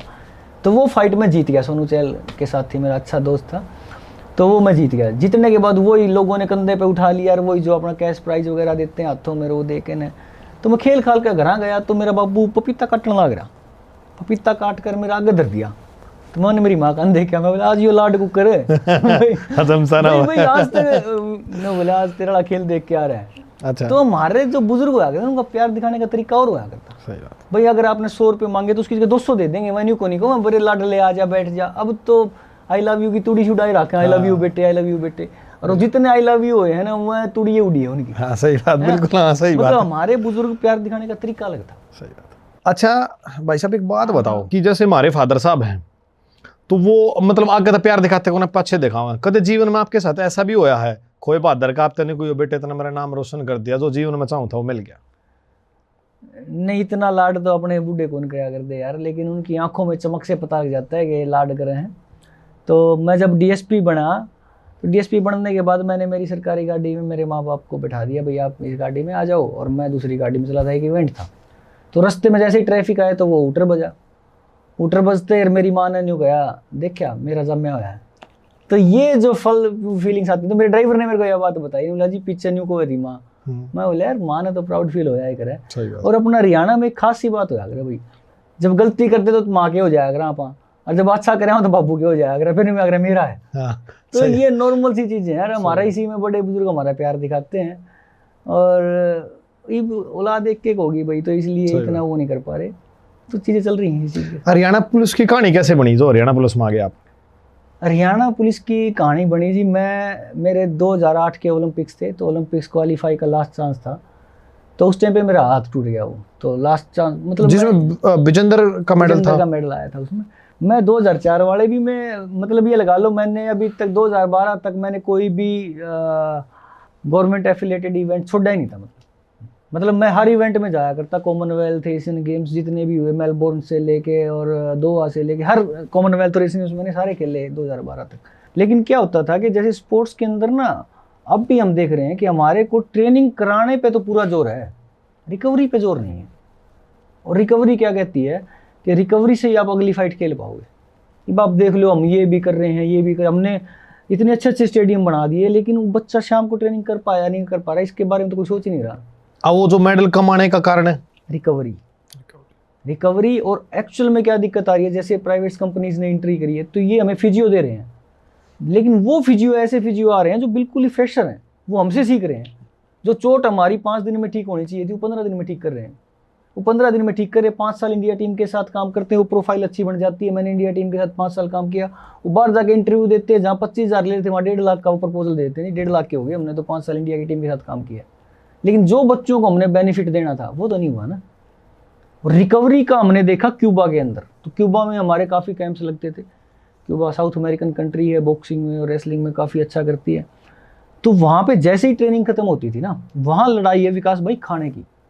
वहाँ कैसे खाने की, आप नेशनल चैंपियन हो तो आपको 2 रोटी मिलेंगी, आप इंटरनेशनल तो 4 रोटी मिलेंगी, और आप ओलंपियन हो तो आपका खाना कुछ भी खाओ आप। अच्छा, मतलब इतना इस तरीके से वो लड़ाई है कि इस टेबल पे बैठना या इस पे बैठना या इस पे बैठना है, तो टेबलों की लड़ाई है वहाँ पे खाने के लिए। तो जब वहाँ हम गए, तो वहाँ ट्रेनिंग पे हम गए, तो जैसे ही ना ट्रेनिंग खत्म होती थी ना, उनको एक रिकवरी ड्रिंक तोड़ के पिला दिया करता उसी टाइम पे उनका फिजियो, और हम उनके डस्टबिन में चेक करके आ करते। मैं बोला यो लेके चलना है, जो रिकवरी ड्रिंक है। लेकिन जब भी हमने उनके डस्टबिन से उठाया, वो कागज से साफ कर दिया करते, उसके ऊपर कुछ भी मार्क का या कुछ भी दिखा नहीं करता हमें। ऐसा क्यों? फिर वो अपनी चीज़ें नहीं बताना चाहते ना हिंदुस्तान को, भी इनको पता लग जाए क्या रिकवरी ड्रिंक पी रहे हैं या क्या पी रहे हैं क्या नहीं पी रहे, कल को बीट ना कर दें। तो वो चीज़ें हमने वहाँ देखी ना, तो मैं बोला यार ये इतना अच्छा साइंस था उनका। हमारे एक बच्चे का 3 दिन के बाद फ्लाइट, और आज उसको अपेंडिक्स का दर्द उठ गया, तो हमने कहा जी पेन किलर दे दो, हम हिंदुस्तान में जाके ट्रीटमेंट कराएंगे। वो बोला जी यहीं से करके भेजेंगे। उन्होंने सर्जरी करी, सर्जरी करके तीसरे दिन फ्लाइट पकड़वा दी, और हमारे यहाँ 1 महीना बेड से नहीं उठता हमारा खिलाड़ी। तो हमारे खिलाड़ियों को रिकवरी पे, स्पोर्ट्स इंजरी से, इस चीज़ के ऊपर काम करना। मेहनती हमारा बच्चा बहुत ज़्यादा है, बहुत ज़्यादा मेहनती है। मतलब बाहर देशों में 1 टाइम ट्रेनिंग करते हैं वो पूरा साल, जैसे इवेंट आएगा फिर वो 2 टाइम स्टार्ट करते हैं। हमारा बच्चा 100 की 100% स्पोर्ट्स को दे रहा है, वो क्या करेंगे, अपना बैग लेके आ जाएंगे और सुबह पहले 4 घंटे नौकरी करेंगे, फिर 1 घंटा बीच में ट्रेनिंग कर ली, फिर 4 घंटे नौकरी करेंगे, फिर अपने घर जाएंगे। हमारा जो खिलाड़ी खेल रहा है ना, वो बिस्तर के ऊपर चाय मिल रही है, बिस्तर के ऊपर खाना मिल रहा है, बिस्तर के ऊपर सो रहा है, स्कूल में भी जावा है तो जावा, नहीं जा रहा। 100% हम स्पोर्ट्स को दे रहे हैं, फिर भी हमारे मेडल नहीं आ रहे। तो इसमें कहीं ना कहीं इन चीज़ों की कमी है। साइंटिफिक ट्रेनिंग बोल देते हैं इसको, उस तरीके की ट्रेनिंग की हमारी कमी है। अदरवाइज हमारा बड़ा अच्छा चल रहा है हिंदुस्तान। एक चीज और बताओ, आप जब बाउट हो रही है, बाउट खिंच रही है, आपने कितना लगा है, मैं 60 हूँ, यो 90-100 है, हाँ कई भाई। तो जब वोटिंग हुआ है कम ऑन इंडिया और ये अरब इंडिया और मतलब नू, तो उस टाइम क्या महसूस हुआ है कि भाई मतलब मैं पूरा कर पा रहा हूँ, रो नहीं पा रहा, और ये कम ऑन इंडिया कर रहे हैं? देखिए कई बार ना ऐसा होता है, जैसे अभी आपने कॉमनवेल्थ 2010 वाले में दिल्ली में खेला था, यहाँ होम ग्राउंड का इतना फर्क होता है। जब क्राउड आपकी वोटिंग करता है ना, तो अगर आपके अंदर 80% स्टेमिना है तो आप 100% लगाने की कोशिश करते हो, क्योंकि लोकल क्राउड है, वोटिंग्स चल रही हैं भाई, उतर के फेस भी कोई दिखाना है, सारी बातें हैं। जो क्राउड की वोटिंग होती है ना, वो मैच का रुख कभी भी बदल सकती है। ये जो लोकल, जो अभी आने वाले जो हमारे कॉमनवेल्थ गेम्स हैं वो दिल्ली के अंदर होने वाले हैं, तो उसके अंदर देखना आप, हमारे मेडल ऑटोमेटिकली ज़्यादा आएंगे। वो इसलिए कि होम क्राउड का बहुत फर्क है, वेदर चेंज नहीं होता, खाना वही रहता है, वोटिंग्स होती हैं, तो इस वजह से वोटिंग्स का बहुत फर्क रहता है। वो वोटिंग का बेनिफिट भी जब तो होगा ना, जब आप उसके मतलब कुछ नियर बाय हो गए। हाँ नियर बाय भी होता है, लेकिन बाउट देखने में मजा आता है। अगर आप 19-20 भी आ रहे हो ना, तो लोगों को ही मजा आएगा वोटिंग के साथ ना। अगर आपको लगा कि आप 50 और आगे वाला 100 है, जैसे ही वोटिंग होगी ना, तो आप जोर लगाना शुरू कर दोगे। तो जोर लगाओगे तो फाइट खींचेगी, तो लोगों को इंटरेस्ट, मजा आना शुरू हो जाएगा, यार बराबर का मारा है, कोई बात नहीं, 2 फालतू जरूर मार गया लेकिन हौसला है छोरा। हौसला में छोरा। तो ये चीजें देख के ना, जैसे ओलंपिक्स में गए हम, तो ओलंपिक्स में जब रिंग के ऊपर लाइट होती है, साइड में पब्लिक जब बैठी है, क्राउड है, उसके ऊपर लाइट नहीं होती, तो जैसे डिसीजन के लाइट जलाई ना, अगर वो लाइट पहले जल जाती तो हम खेल ही नहीं पाते। 5000 लोग हमारी फाइट को देख रहे हैं, और वो इतनी बड़ी बड़ी ट्रे लेके, इतनी बड़ी बियर की बकेट लेके, साथ में पॉपकॉर्न वॉपकॉर्न, और वो वोटिंग कर रहे हैं। उनको ये मतलब नहीं है विकास पाकिस्तान का है, जब हिंदुस्तान का है। उनने अपना पार्टनर पहले चुन लिया, ये लीला मेरा लाल मेरा, उनने सिर्फ पैक एंजॉय करना अपना, मार भाई मार भाई। तो उसमें मतलब वो चीजें देखी ना, लाइट जली, मैं बोला शुक्र है भाई पहला गुण देखा। और एक खास बात होती है, जब आपका कोई भी नॉन है, मान लो वहाँ पे उस टाइम पे दुष्यंत जी हमारे साथ थे, उस टाइम पे छोटे भाई हैं उनके दिग्विजय जी, वो भी हमारे साथ थे। तो अभय चौटाला जी हमारे बॉक्सिंग के प्रेसिडेंट हुआ करते। तो 2012 के अंदर ये हुआ कि भाई ओलंपिक्स में जीतने वालों को और एक्स्ट्रा क्या दिलाया जाए, तो सुब्रत राय जी के साथ हमारा खाना रखवा दिया, सारा के जो ओनर थे ना उनके साथ। तो उन्होंने बोला बताओ भाई क्या चाहिए, तो बैठे रहे बच्चे थे हम, तो क्या बोलना था, हम तो चुप रहे। तो नु करते करते रहने बोले जी भाई जो जीतेगा उसने गोल्ड ले होगा, उसने 1 किलो सोना, और जो सिल्वर ले होगा उसने 700 ग्राम, और जो सब ब्राउन्स ले होगा 500 ग्राम सोना, साराड़ की तरफ से, सुब्रत राय की तरफ से अनाउंसमेंट। तो ये चीजें ना मैं इसलिए बताना चाह रहा हूँ भाई कि हमारे पास ना मेडल की उम्मीद तो हर कोई करता है, कौन नहीं आया यार, हार गया यार, ओलंपिक हो 10 दिन जिक्र हो, उसके बाद कोई जिक्र नहीं होता। हमारे पास इतनी बड़ी बड़ी कंपनी है विकास, एक एक कंपनी को अगर हम एक एक टीम भी दे दें ना CSR फंड में रखने के लिए, हाँ, तो भी मतलब उनके पास पैसा बच जाए CSR फंड का। हाँ बहुत पैसा होता है CSR, बहुत पैसा है, बहुत पैसा। लेकिन उनको अवेयर कौन करे, उनके पास जाके बोले कौन जी एक टीम ले लो आप। पहले ONGC लेती थी, बहुत बढ़िया बढ़िया टीमें थी, सैलरी भी 1.5 लाख रुपए की थी। जो हमारे स्पोर्ट्स मिनिस्टर थे संदीप जी, ये ONGC में, एयरफोर्स में, इनमें हुआ करते हैं, एयर इंडिया में। तो जैसे ये 2008 में भर्ती हुई तो हमने इकट्ठी ट्रेनिंग करी, तो जैसे ही पहली सैलरी आई उस टाइम पे अंडर ट्रेनिंग 26,000 आई। हमने ले रखी LC गाड़िया में भाई, वोड़ तो 1.5 लाख तनख्वाह आई, 26,000। तो मैं और दोनों बैठे, कहता यार ये तो बड़ा नुकसान हो गया। माँ की होया, कहता 26,000 तनख्वाह है, उत्ते 1.5 लाख होती जी। वही मतलब ONGC प्राइवेट कंपनी जो अवेयर है वो अच्छा काम कर रही है। और अगर हिंदुस्तान के अंदर मेडल चाहिए आने वाले टाइम पे, क्योंकि हम 36 के ओलंपिक्स के भी ट्राई कर रहे हैं, तो जितना भी प्राइवेट कंपनीज है ना उनको खुल के आना चाहिए। 1% आप लगा के चलो कि हरियाणा सरकार में 18 DSP हैं, 18 DSPों की अगर 30-30 साल की नौकरी होगी तो 3 करोड़ रुपया होया पूरा 30 साल की नौकरी में। कि यार हमारा हिंदुस्तान सारी उम्र जिसने गात तोड़ा, बाहर देश में नाम कराया, कि 3 करोड़ कौन दे सकता है यार 30 साल में एक खिलाड़ी में। बिल्कुल सही बात है। 3 करोड़ में आधा 50 मीटर का रोड बना है। अगर हम किसी गांव का रोड बनाने लग जाए सिमटेड, तो आधा 50 मीटर का रोड बना है, वही 3 करोड़ रुपये लग जाते हैं उसके अंदर। और एक आप ओलंपिक लेवल के खिलाड़ी को और आप DSP ला कर उसने 3 करोड़ रुपये 30 साल में देने लग जाए, तो क्या बिगड़ गया भाई। हाँ ठीक बात है। इतना तो हिंदुस्तान का भी फर्ज बनता है, इसकी जनता का भी बनता है भाई, लाओ DSP। और DSP क्या चाहे आप एक सिपाही या एक हवलदार भी लगाते हो ना, आप चाहे अभी जैसे डिप्टी डायरेक्टर लगा रहे हैं हमारे को, डिप्टी डायरेक्टर लग रहे हैं ना जो बच्चे ओलंपिक खेल के आ रहे हैं, तो गांव में एक ही जाता है कि क्लर्क लग गया, उनको ये नहीं पता फर्स्ट क्लास ऑफिसर की नौकरी है। अरे एक हवलदार ला दो आप या एक सिपाही ला दो, सारे डिस्ट्रिक्ट के अंदर रुका पाटा है फलाना खिलाड़ी तो लग गया। तो खिलाड़ी लगाने का ये मतलब नहीं है कि आप किसी डिपार्टमेंट पे बोझ बन रहे हैं, कुछ बन रहे हैं। एक एग्जाम्पल सेट होता है किसी भी डिस्ट्रिक्ट के अंदर, भाई खेलते भी मिल गई नौकरी, खेलते मिल गई नौकरी, तो अगले और बच्चे अवेयर हो जाए हैं। जबरदस्त जबरदस्त। अब मान लो हम जाते हैं, मैं ड्रग फ्री पे भी करते हैं, कई जगहों पे करते रहते हैं। एक तो होता है नॉर्मल डीएसपी, सबको पता है भाई एग्जाम करके ना क्लियर करके आ रहा है। एक न्यूकमर खिलाड़ी है, जो 60% वाला बच्चा है हमारा, वो कहाँ जाएगा? ठीक बात है। 96% नंबर आ रहे हैं बच्चों के, आप किसी भी उसमें देख लो, 100 में से 96 नंबर आने का मतलब है कि इसके ऊपर तो राम का नाम है। 4 नंबर तो लिखाई के भी काट लिया करते अपने टाइम पे। हाँ बिल्कुल काट लिया। 96 नंबर के बाद भी नौकरी नहीं मिल रही, फिर कहाँ जाएगा बच्चा? सही बात, पागल हो जाएगा वो। तो इसके लिए जो 60% वाले बालक है ना, जो वो मेरे द्वारा आ जाओ, मैं नौकरी लगा के दूँ। 60% वाले बच्चे को इतिहास होने की जरूरत नहीं है, मेरे 60% और मैं तो यार 90 वाले को देख के वो करता है। प्राइवेट स्कूलों ने एक दुकान खोल रखी है भाई। हाँ बिल्कुल, ठीक है ना, उसमें क्या दुकान खोल रखी है भाई, किसी के बच्चे के कम नंबर नहीं आने चाहिए, अदरवाइज ये एडमिशन बाहर चला जाएगा। हाँ। और जिस दिन बोर्ड का एग्जाम होता है ना 10वीं का, उस दिन उन बच्चों के एग्जाम उसके नंबर आते हैं 60%। 60% आते वो बच्चा कहता है यार मेरे पहला तो 90 आया करते, 60 कैसे आ गए? वो डिमोलाइज हो जाता है, क्योंकि बोर्ड अपना टेस्ट तरीके से चेक करता है, तरीके से वो करता है। जैसे डिमोलाइज होता है उसको +1 +2 में हम कित भेज दें? हाँ, चंडीगढ़। हमारे जो परिवार ठीक है वो कहते हैं भाई इसने आगे उड़ा की तैयारी करा दो, स्कूल ड्रॉप करा दो। और जैसे ही वो +1 में चंडीगढ़ जाता है, तो वहाँ मेरे वर्ग का सीनियर बैठे है, वो उनका पढ़ाई में जब जी लगेगा, जब सुट्टा मारा। हाँ, गलत ट्रैक पकड़वा दे। और उसको ये पता है बच्चा घर से आया, इसको खुला खर्चा मिलेगा। सही बात। वो वहां से शुरू करवाता है उसको गांजा पिलाना फर्स्ट स्टेज पे। वो गांजा पीता है, वो पीने के बाद उसकी सीटिंग बढ़ जाती है, जहाँ 2 घंटे बैठा थोड़ा 5 घंटे बैठ जाए। फिर उसको कुछ टाइम के बाद, महीने के बाद वो गांजा असर करना बंद कर देता है, उसको अफीम खिलाना शुरू कर देता है। अफीम खाने के बाद जब वो अफीम बंद कर देती है, उसको चिट्टा पिलाना शुरू कर देता है। यार वो जब चिट्टा पीता है ना, तब जब उसकी लास्ट स्टेज आती है, तब उसके हाथ कांपने शुरू हो जाते हैं। जीवन बर्बाद हो गया, जीवन बर्बाद हो गया। उसके बीच में वो घर में कितनी बार चले जाओ, हमारी माताएं सोचती हैं दारू पी रहा है, बांस आवे, वह नशा है। सही बात है। हाँ, गांजा पी के सारा दिन बैठे रहो घर, हमारी माँ ने मेरे को पट्टे गांजा पी रहे। सही बात, बांस नहीं आ रही, आगे पटा जो भी ना मेरा पट्टा केस होता है। सूखा नशा करके बच्चे बैठे हैं, अपने घर पे बैठे हैं, और उनकी मायों को पता नहीं लगता कि बच्चा नशा कर। बिल्कुल लास्ट स्टेज आ जाती है, हाथ कांपने लाग जाए, जब मेरा पट्टा भी छोरा हाथ है लिकड़ गया। जब आप पंजाब पुलिस में इस टाइप के आपने चीजें देखी होंगी बहुत सारी? नहीं, पंजाब पुलिस में नहीं देख पाया मैं, लेकिन जब मैं 2008 में पुलिस में भर्ती हुआ, हरियाणा पुलिस में भर्ती हुआ, तो मैं आपको बता रहा था कि जैसे ही ओलंपिक्स के लिए जाने लग गया, हाथ में चोट लगी, तो मैंने रेलवे की नौकरी ज्वाइन कर ली। मैं टिकट चेक करने लग गया, विजेंदर ओलंपिक्स में जा रहा था उस टाइम पे। तो विजेंदर का रोज फोन आया करता, भाई के चल रहा है? मैं बोले यार ड्यूटी कर रहा है। बोले आज थाईलैंड गेलिया फाइट थी, आज उस गेलिया थी, आज माँ चिंता ना कर, तेरा नाम की जोत बत्ती लाया हूँ, तेरा मेडल आऊगा। वैसे ही अंदर से आवाज़ निकल गई। तो जैसे ही उसका मेडल आया ना, तो वो बोला आ जा भाई। तो हम बचपन से रूममेट रहे हैं, मेरे विजेंदर साथ ही रहे। तो जैसे ही मेडल आया, तो जैसे एयरपोर्ट पे उतरा, तो उसको तो अबे चौटाला साहब ले गए गाड़ी में। तो वो सीधा होटल में पहुंच के फ़ोन किया, बोले पूछ लो, और एयरपोर्ट पर तो गाड़ी में बिठा ले। बोला ठीक है, हम होटल में पहुंच गए।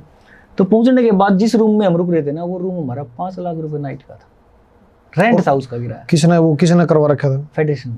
अच्छा। जब जीत के आए, जब स्पॉन्सर आ जाते हैं, फेडरेशन आ जाती है, बहुत सारी चीजें आती हैं उस टाइम पे। तो शायद मुझे नहीं पता किसने करा क्या था, लेकिन रूम हमारा 5 लाख का था। तो वो देख कर हम दोनों बैठे बैठे हंसा। मैं लगा जाट की देख के चढ़ रही है। तो भाई कड़त आप साइकिल पे घूमया करते वो। तो वो मेरे को क्या बोला सुन मेरी बात। बोला क्यों छोड़ दी थी? माँ हाथ टूट रहा था। बोला दोबारा शुरू कर ले। अच्छा। बॉक्सिंग। कितना टाइम हो गया था आपने? 1-1.5 साल का गैप हो गया था हाथ टूटने के बाद। हाँ, और रेल में नौकरी करा करते, तो रेल में तो पैसे छुट्टी जाती थी। बोला दोबारा शुरू कर ले। मैं बोला यार होगा कौन की? बोला तेरा इलाज कराऊंगा, चाहे साउथ अफ्रीका तक कराना पड़ो। मैं बोला ठीक है। हमारे पास इंडिया टीम में वो मेडल आने के बाद वो जो आपका प्यार था वो बदला नहीं, फर्क नहीं पड़ा? ना बिल्कुल, वो और ज्यादा हो गया। अच्छा। वो और ज्यादा इसलिए हो गया कि जब वो चमक गया, तो उसके पास ना बहुत सारे लोग आगे चिपटने लग गए। तो उसने न्यू तो बेरा है ना कि ये तो पुराना है, सही, ये धोखा कौन, ये चमक के साथ आए। सही बात। ये चमक वो पहचान थी उसने। हमारे 3 दोस्तों का बहुत पुराना वो है। एक बरिंदर सिंह हमारे एक्साइज इंस्पेक्टर हैं पंजाब में, और एक हम। तो हम 3 बचपन से ही साथ रहे हैं, साथ मतलब आज तक फैमिली का हमारी एक साथ आना जाना, सब कुछ, बच्चों के टाइम पे इकट्ठा होना, सारी बातें। तो वो चीज़ें उसने मेंटेन करी उस चीज़ से। फिर जैसे ही बोला आ जा तने वो कराऊंगा। मैं बोला ठीक है भाई। मैं बोला इंडिया टीम में, इंडिया कैंप में एंट्री करा दे। क्यों? इंडिया कैंप से ही मैं गया था। तो इंडिया कैंप में उसने संधू कोच साहब से बात करी। बोला न्यू कौन लेऊँ भाई, गोल्ड आऊगा नेशनल में फिर लूँगा। मतलब अपन कहते हैं सिफारिश चल रहा है, तो उस टाइम का करंट मेडल था उसका, उसको विजेंद्र को संधू साहब ने साफ मना कर दिया, बोले मैं बोल रहा हूँ इसने इंडिया। हाथ कहाँ से टूटा था ये आपका? टूट गए थे नक्कल्स, ये टूट गए थे, ये सिर में मारते सूजने लग जाया करते। तो नो बोला भाई ये तो नाट गया, नो कहा नेशनल में गोल्ड मेडल आऊगा तू कैम में लूंगा। मैं बोला यार अच्छा। इतनी देर में यहाँ पे हरियाणा पुलिस में सब इंस्पेक्टर की वैकेंसी निकल गई, सब इंस्पेक्टर की निकल गई, तो बोला भर ले, फोन आ गया यहाँ से स्पोर्ट्स वालों का, यार भर लो भर लो। मैं बोला भाई सीधे भर्ती कर दो तो आऊँगा मैं, फिजिकल फाजिकल टेस्ट खोल दूँ, रेल में तुम लागे रहूँ। तो नो बोला तुम भर दे। मैं बोला ठीक है, मैंने वो भर दिया, भरते के साथ सीधा इंटरव्यू आया, इंटरव्यू के बाद हमारे को सब इंस्पेक्टर ज्वाइन करा दिया, 20 ज्वाइनिंग हुई थी सबसे पहले। उसके बाद विजेंद्र को डीएसपी लगा दिया, तो विजेंद्र को डीएसपी लाया तो वो सब इंस्पेक्टर वाली वर्दी पहरी, तो वो खोआ खाली सा लगा। मैं बोला गैप बन लग गया दोस्ती में, देखने बात नहीं बनेगी। सही बात है भाई रैंक तो रैंक होता है, रैंक तो रैंक, बिल्कुल सही बात। लेकिन वो खेला करता, ट्रेनिंग पे आया नहीं था। तो जैसे वो पहनी तो मैं यहाँ पे साथ में सुबह पुलिस की ट्रेनिंग करा करता, साथ में बॉक्सिंग की ट्रेनिंग शुरू करने लगा। हाथ फिजियो तो ठीक होया, वैसे ही रेस्ट मेरे को साउथ अफ्रीकन हमारा एक हित मेथू था जो इंडिया टीम के साथ था, हफ्ते में 2 बारी मैं वहाँ जाके उसे ट्रीटमेंट कराया करता, और एक हाथ से ट्रेनिंग शुरू कर दी मैंने। पहले मैं जैसे जैसे रिकवर होएगा दूसरा हाथ शुरू कर देंगे। अब पहली बार जब मैंने यहाँ ट्रेनिंग शुरू करी, एक हफ्ता फिटनेस होने के बाद बच्चों के साथ की, लड़कों के साथ कर ली, वो एक छोटे से लड़के ने मेरे इतने मुक्के मारे भाई, इतने मुक्के मारे, मेरा मुंह लाल और नाका में तक खून, और माथा पकड़े बैठा। मैं गलत पंगा ले लिया। गैप कितना था? गैप घना था, मतलब नहीं वैसे तो वजन का गैप नहीं था, वजन सेम ही था, लेकिन वो 20 साल का बालक और मैं 26 साल का, और 1.5 साल का गैप। और बॉक्सिंग तो प्रैक्टिस की है, वो दादा लाई गेम को नहीं। सही, बिल्कुल। उसने इतने मार दिए, मैं माथा पकड़ के बैठा, और मैं घनी बार तक सोचू यार छोटे दें ठीक रवांगे, मतलब दिमाग में ये बात आ रही। और बेइज्जती फील होती होगी? बेइज्जती भी फील होगा, सारा शरीर दुख है। तो मेरे पास यहाँ एक हितेश कोच थे, अभी हरियाणा गवर्नमेंट में काम कर रहे हैं, वो आया, ने बोला क्या बात होगी? मैं बोला नहीं बात होगी। ने बोला कोई बात नहीं, चल तेरी बॉडी मसाज करा के लाऊंगा। उसने एक पहलवान को बिठा के मेरी मसाज कराई, गर्म पानी में सारा शरीर सारे धुआया, मैं सवेरा आ जा। मैं बोला ठीक। अब उस कोच ने क्या करा, वो ने बोला तू लड़कों के साथ नहीं करेगा 1 महीने। मैं बोला और ना तू लड़कियों के साथ करेगा। तो मेरे को ऐसा लगा यार लड़कियां ने और पीट दिया तो ये जमाई लंगोट टंगवा होगा। तो मैं बोला कोच साहब ये गलत हो जाएगा। ने बोला देख मेरी बात सुन, देखो कोच थोड़ा आगे ही सोचता है। बोला लड़कियां हैं स्लो, उसके पंच और उसकी ट्रेनिंग जो करेगा वो दिखेंगे तेरे को, और दिखने की वजह से तेरा इंटरेस्ट बन जाएगा। तो मैंने लड़कियों से ट्रेनिंग शुरू करी तो मेरा इंटरेस्ट बनने लगा, क्योंकि लड़कियों से आप मार भी नहीं खाते, ज़्यादा अवेयर रहते हो, भाई हाथ चोरी पीट जाएगी। तो स्लो पंच होते हैं, दिखने स्टार्ट हो गए, स्लिप हो गया, आई सेट हो गई। धीरे धीरे धीरे धीरे 2 महीने में मैं सेट हो गया। और 2 महीने बाद जब मैं लड़कों के साथ उतरा तो मैं सबने संभालना लग गया।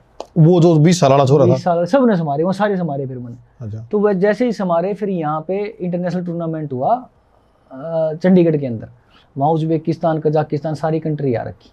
तो उससे पहले वो बोले जी हरियाणा से खेलना है तो हरियाणा स्टेट खेलनी पड़ेगी। तो मैं कॉमनवेल्थ में मेडल थे यार, मनने लग गया मैं स्टेट खेलूंगा तो यार बेइज्जती होगी। तो उन्होंने बोले नहीं जी वैसे सीधी एंट्री नहीं करेंगे आपकी हरियाणा से। तो मेरे को उन्होंने स्टेट खिलवा दी पंचकुला के अंदर। अब स्टेट हुई तो सब तक डर तो हारने का लग गया ना, अगर भाई मैं तो इतना ठाडा इंटरनेशनल लड़ जाइए, डिस्ट्रिक्ट वाला छोरा कल ने पीट गया तो फड़क का इंटरनेशनल तक घना उसका हो रहा। भाई साहब एक चीज और भी है, हारने का भी देखे जाओ, पिटना जो गेम में ऐसा हो गया वो पीट दिया भाई। 1 के 2 गुस्से का फर्क होया करे, भाई हाँ। कोई 100 मार दिया कोई 99 मार दिया। तो अब जैसे तैसे करके ने वहाँ मेरा स्टेट में गोल्ड आ गया। स्टेट में गोल्ड आया तो दलाल साहब हमारे चीफ गेस्ट थे, तो बेस्ट बॉक्सर मेरे को निकाला। तो मेरे को जैसे ही बेस्ट बॉक्सर निकाला तो डांट मारी मेरे को, बोला क्या मतलब है तेरा इतने छोटे इवेंट खेलने का, नए बच्चों को तू चांस नहीं देने देता, गोल्ड मेडल लेके बैठ गया, एक बालक और मारा काट दिया, ये कर दिया। मतलब वो कह रहे थे भाई जूनियर्स को मौका दे। तो जूनियर्स तो उस टाइम पर तो मेरे बुरे हाल थे, मन नहीं मौका नहीं मिल रहा था। मैं कुकर मेरे तेनू कह रहा कि मेडल ले आओ इतने जब इंडिया टीम में ले आएंगे। तो वहाँ से जाके और मैं उतर गया भाई इंटरनेशनल टूर्नामेंट के अंदर चंडीगढ़। तो चंडीगढ़ जो उतरा मैं, तो मेरे वजन में जो ओलंपिक खेल के आया था वो था दिवाकर प्रसाद। उसी टाइम पे ओलंपिक खेल के आया अगस्त में, और 4 महीने बाद उसकी मेरे साथ फाइट आ गई, पहली फाइट इंटरनेशनल टूर्नामेंट। तो जैसे ही डरा डुरा पड़ा तो कोच मेरे बोले श्याम ना आगे बोला डरा गलत पड़ गया जय भगवान। मैं बोला जी क्या बात, ने बोला उसको ओलंपियन खेल पड़ गई। तो ओलंपियन बड़ा होया करता, ओलंपियन बहुत बड़ा था भाई, ओलंपिक खेल का आया है। और जो कोच मेरा था वो पहले उस दिवाकर का भी था। और जैसे ही हम फाइट की तैयारी करने के लिए वार्म अप होने लगे तो उसके हाथ कांपने उन्होंने जो पैड करवाते हैं। मैं बोला कोच साहब क्या बात होगी? मेरा गलत डरा पड़ गया, सारी मेहनत खराब हो गई। मैं बोला कोच साहब हारांगे तो ओलंपियन तो हारांगे, जब स्टेट में हार जाते फिर की जा मार। सही बात। बोले यार फिर भी यार इमोशनल अटैच हो जाता है बच्चे के साथ ना कोच, मेहनत करा हो जो। हाँ कोच। तो जैसे ही फाइट हुई ना जी, फाइट होकर मैंने जो पहला पंच मारा उसके हाथों में से निकल के उसकी नाक पे लग गया, लगती आंखों में से आंसू आए। तो मैं समझ गया भाई बात बन गई, खत्म हो लिया। तो मैं तो वो फाइट में कैसे कैसे करके 2 पॉइंटों से मैं जीत गया। 2 से जीता तो मैं फिर मेरे संधू कोच साहब के पास, माँ जी आपका इंडिया नंबर 1 था, ये मना रहा दिया, तो ले लो कैम में। बोला एक के फाइट जीते आई में तो 2 रहे हैं, उज्बेकिस्तान कजाकिस्तान आ रहा है, उन तो जीत गया फिर लूँगा। मैं बोला ठीक है जी, मैं उज्बेकिस्तान से भी जीत गया जी, मैं कजाकिस्तान से भी जीत गया, मेरा गोल्ड आया टोटली मिला। ये दोनों फाइट टफ थी पूरी टफ थी फाइट तो, लेकिन मेन मन ने तो इंडिया में नंबर बनाना है, मन उज्बेकिस्तान तक ये मतलब है, वो जाओ अपनी देश में, मन तो यहाँ से चांस मिलेगा तो यहीं से मिलेगा। तो जैसे ही मैं फर्स्ट आया तो मेरे को इंडिया टीम में ले लिया, तो इंडिया टीम में लिया तो जैसे ही मैं कैंप में गया तो बड़े वजन के साथ, एक बड़े वजन के साथ मेरी फाइट करवा दी, होती है हमारी फ्राइडे को ट्यूसडे को एज ए ट्रेनिंग में होती है। उसने भाई मेरे इतने मारे, मतलब क्यों, कई दिनों के बाद इंडिया टीम के लेवल के बच्चे खेले तो उसमें फ़र्क तो आता ही है एकदम से। तो मार मुर कर मेरे पास एक कोच आया जो अभी हमारा कुटप्पा, अभी चीफ कोच है हमारा उसका बॉक्सिंग का, वो मेरे खूब अटैक करने बोला तेरी वापसी होगी इंडिया टीम के अंदर। मैं बोला कोच साहब इतना पिट टाइप की वापसी होती, ने बोले मार खाने पे वापसी होगी, अगर तू बीच में फाइट छोड़ देता ना तू आगे नहीं जाना था, तूने 3 राउंड पिटा है ना तू खेलता रहा जिदारी से, तो इसका मतलब है तेरे अंदर अभी विल पावर है तू खेल सके। तो उसके बाद जैसे ही दिवाकर प्रसाद भी इंडिया टीम में आ गया कि ओलंपियन था, तो हमारे मुर्गे से लड़ा करते, जब भी फाइट होती नहीं हुआ करती भी मेरे कैसे जीत गए वो। तो उस दिवाकर प्रसाद के साथ फाइट करते करते मेरी इतनी अच्छी ट्रेनिंग होगी कि जो अगली एशियन चैंपियनशिप चाइना के अंदर आई वो उसमें मेरे को जाना था, गोल्ड मेडल था, तो वहाँ पे मेरा सिल्वर मेडल आया। और हमारा एशिया में मेडल टफ होता है, कॉमनवेल्थ में बॉक्सिंग का थोड़ा सा ईजी होता है, तो वहाँ सिल्वर आने के बाद मेरे कोचों ने उठा लिया, भाई EBH छोरा मुड़का कौन देखा है, ये तो एशिया में नंबर 2 हो लिया है, उस टाइम पे सिल्वर आ गया था, तो बड़ा था वो मेडल। तो वहाँ से वापस आते के साथ मैं सब इंस्पेक्टर भर्ती हुआ था, वापस आया आते के साथ मेरे को इंस्पेक्टर बना दिया, भाई मैं तीसरा तारा भी लग गया, खो गया, तो प्राउड सा फील हो यार, मैं चलो वर्दी तो ठीक होगी। विजेंद्र की सपोर्ट रही इसमें? हाँ विजेंद्र मेरा रूममेट था ही, साथ में ट्रेनिंग करा करते, साथ में रहा करते वो तो विजेंद्र की एक यही खास बात थी कि उसका जो डिसिप्लिन था ना, तो वो यही कहा करता भाई 9 बजे बिस्तर पर सो जा, और 8:30 बजे ब्रेकफास्ट करा, फिर अंधेरी रात कर दिया करता। तो जो आपका रूममेट अगर थोड़ा चंचल होगा तो उसी तरीके से करोगे, और वो होगा तो उस तरीके, तो उसका ये डिसिप्लिन मेरे लिए बड़ा काम आया उसके लिए। और कई बार ऐसा होता है कि वो क्या ना डूबते हैं तिनके का सहारा, तो आपका साथी स्नू भी कह देगा ना यार कुछ नहीं होया अगली बार देख लेंगे, तो वो बहुत बड़ी बात हो जाती।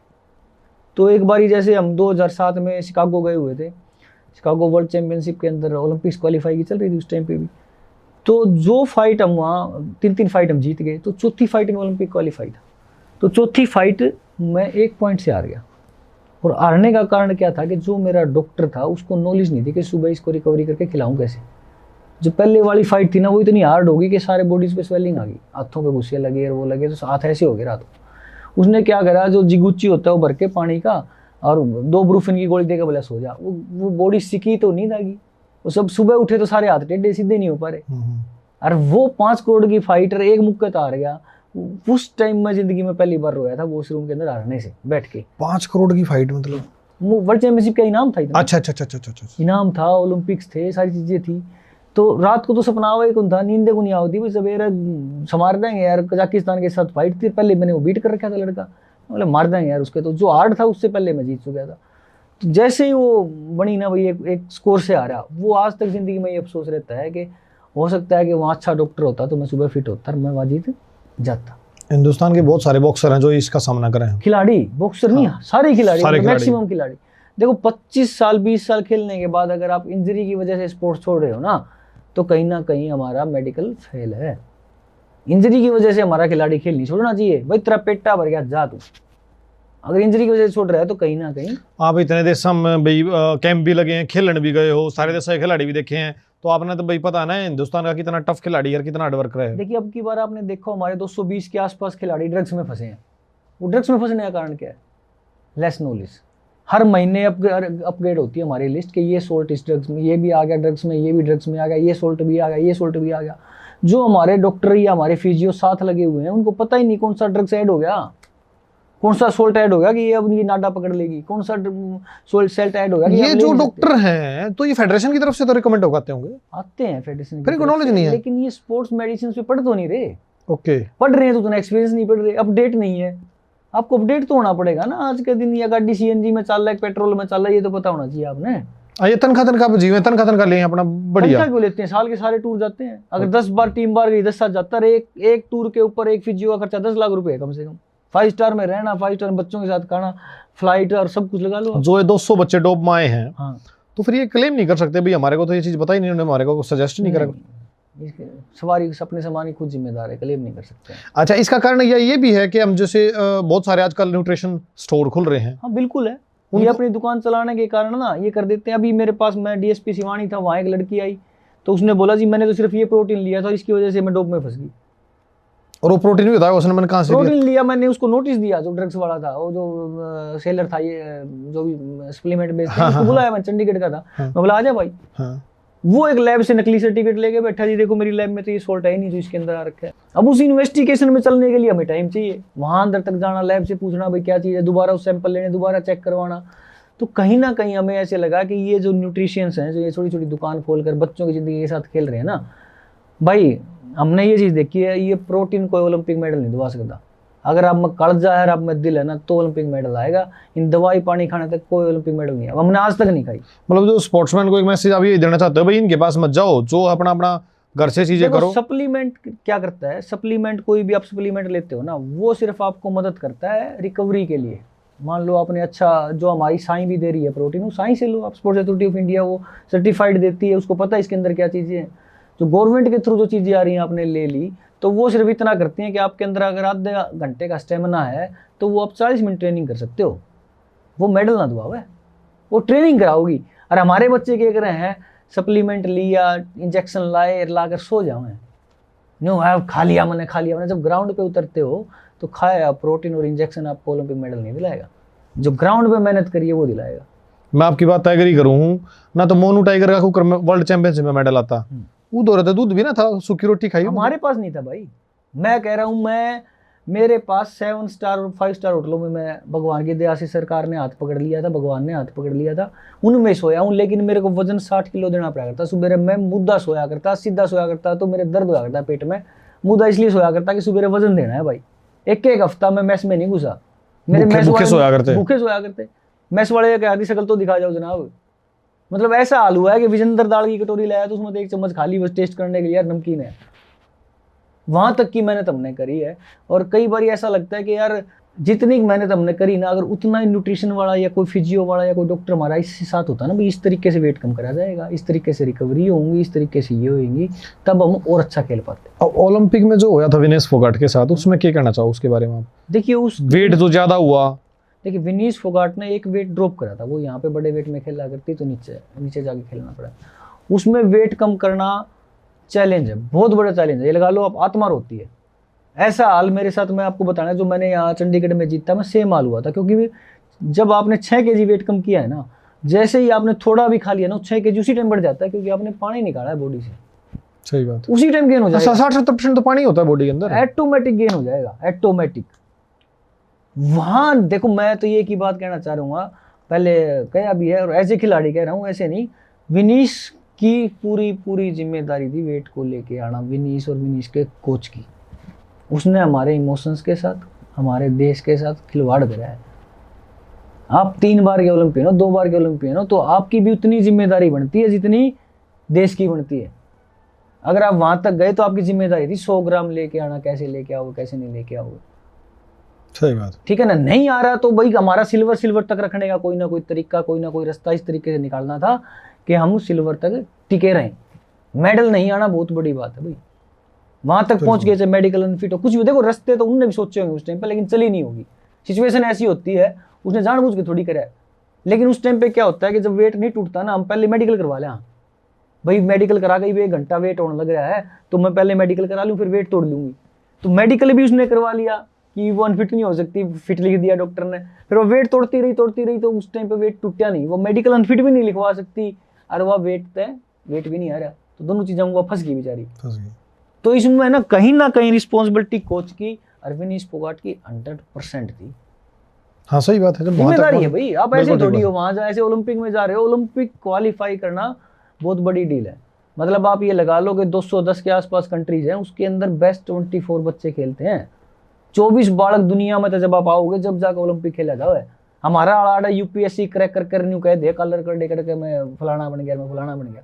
दुनिया के अंदर रैंकिंग आपकी आती है, तब जाके आप ओलंपिक खेल पाते हैं। बिल्कुल सही बात। तो उसके बाद भाई पुलिस में आ गए। इंस्पेक्टर से आप डीएसपी में अभी 21 में बना भाई। अच्छा। तो मैं जैसे इंस्पेक्टर बना तो मैं ओलंपिक खेले, तो ओलंपिक खेलने के बाद, लंदन ओलंपिक्स के बाद मेरे को इंजरीज हुई। तो मैंने डॉक्टर से राय करी। डॉक्टर साहब बोले भाई आपको ना जब पंच लग रहा है तो पेन भाग रहा है, तो आप रहने दो, हो सकता है पैरालाइज हो जाए। तो वो मेरे को बड़ा अफसोस लगा। मैं वही बात कर रहा हूँ ना, मेडिकल की वजह से हमने छोड़ना पड़ा। तो वो सारे फिर पेरेंट्स भी, और मैं हुड्डा साहब से ही मिला। मैं बोले न्यू दर्द हो रहा है, मेरा बाहर इलाज करा दो। बोले यार अच्छा इंस्पेक्टर ला दिया तो कितने बंग अब कुर्सी बैठे हान रहेगा, तू छोड़ देने। तो वही बात तो शानी थी कि देखो गुस्सा आ गया तो पैरालाइज हो जाएगा, तो काम का सारी दिक्कत हो जाएगी।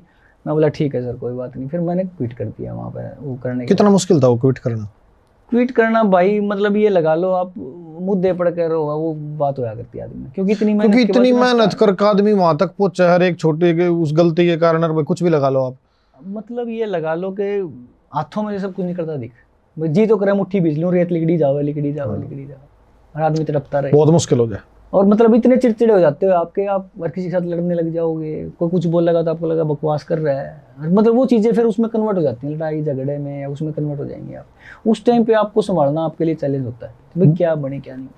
भाई साहब स्पोर्ट्स से हट के जब ड्यूटी ज्वाइन करी तो चीज़ें कितनी अलग देखी, क्योंकि देखो आम आदमी पुलिस के पास चला जाए, अलग रुतबा हुआ है। बिल्कुल ही, जब स्पोर्ट्स से जाकर पुलिस में ज्वाइन करा, जब मैं SHO लगा तो कई चीज़ें ऐसी समझ में आई कि जो लोग भीतर ऑफिस में कुछ बोल रहे हैं वो बाहर कुछ और थे। तो उनको समझने में मेरे लिए बड़ा चैलेंज हुआ शुरू में, क्योंकि हम तो न्यू विश्वास करा भाई गांव का सरपंच आ गया तो ये उनसे जिम्मेदारी ले, साची बोल दो। अखंड के आड़ा दिख गया तो खिलाड़ी होया करते, तो हम तो पैरा का हाथ लगाया करते, वैसे भी इज्जत करा करते, भावुक हो जाया करते।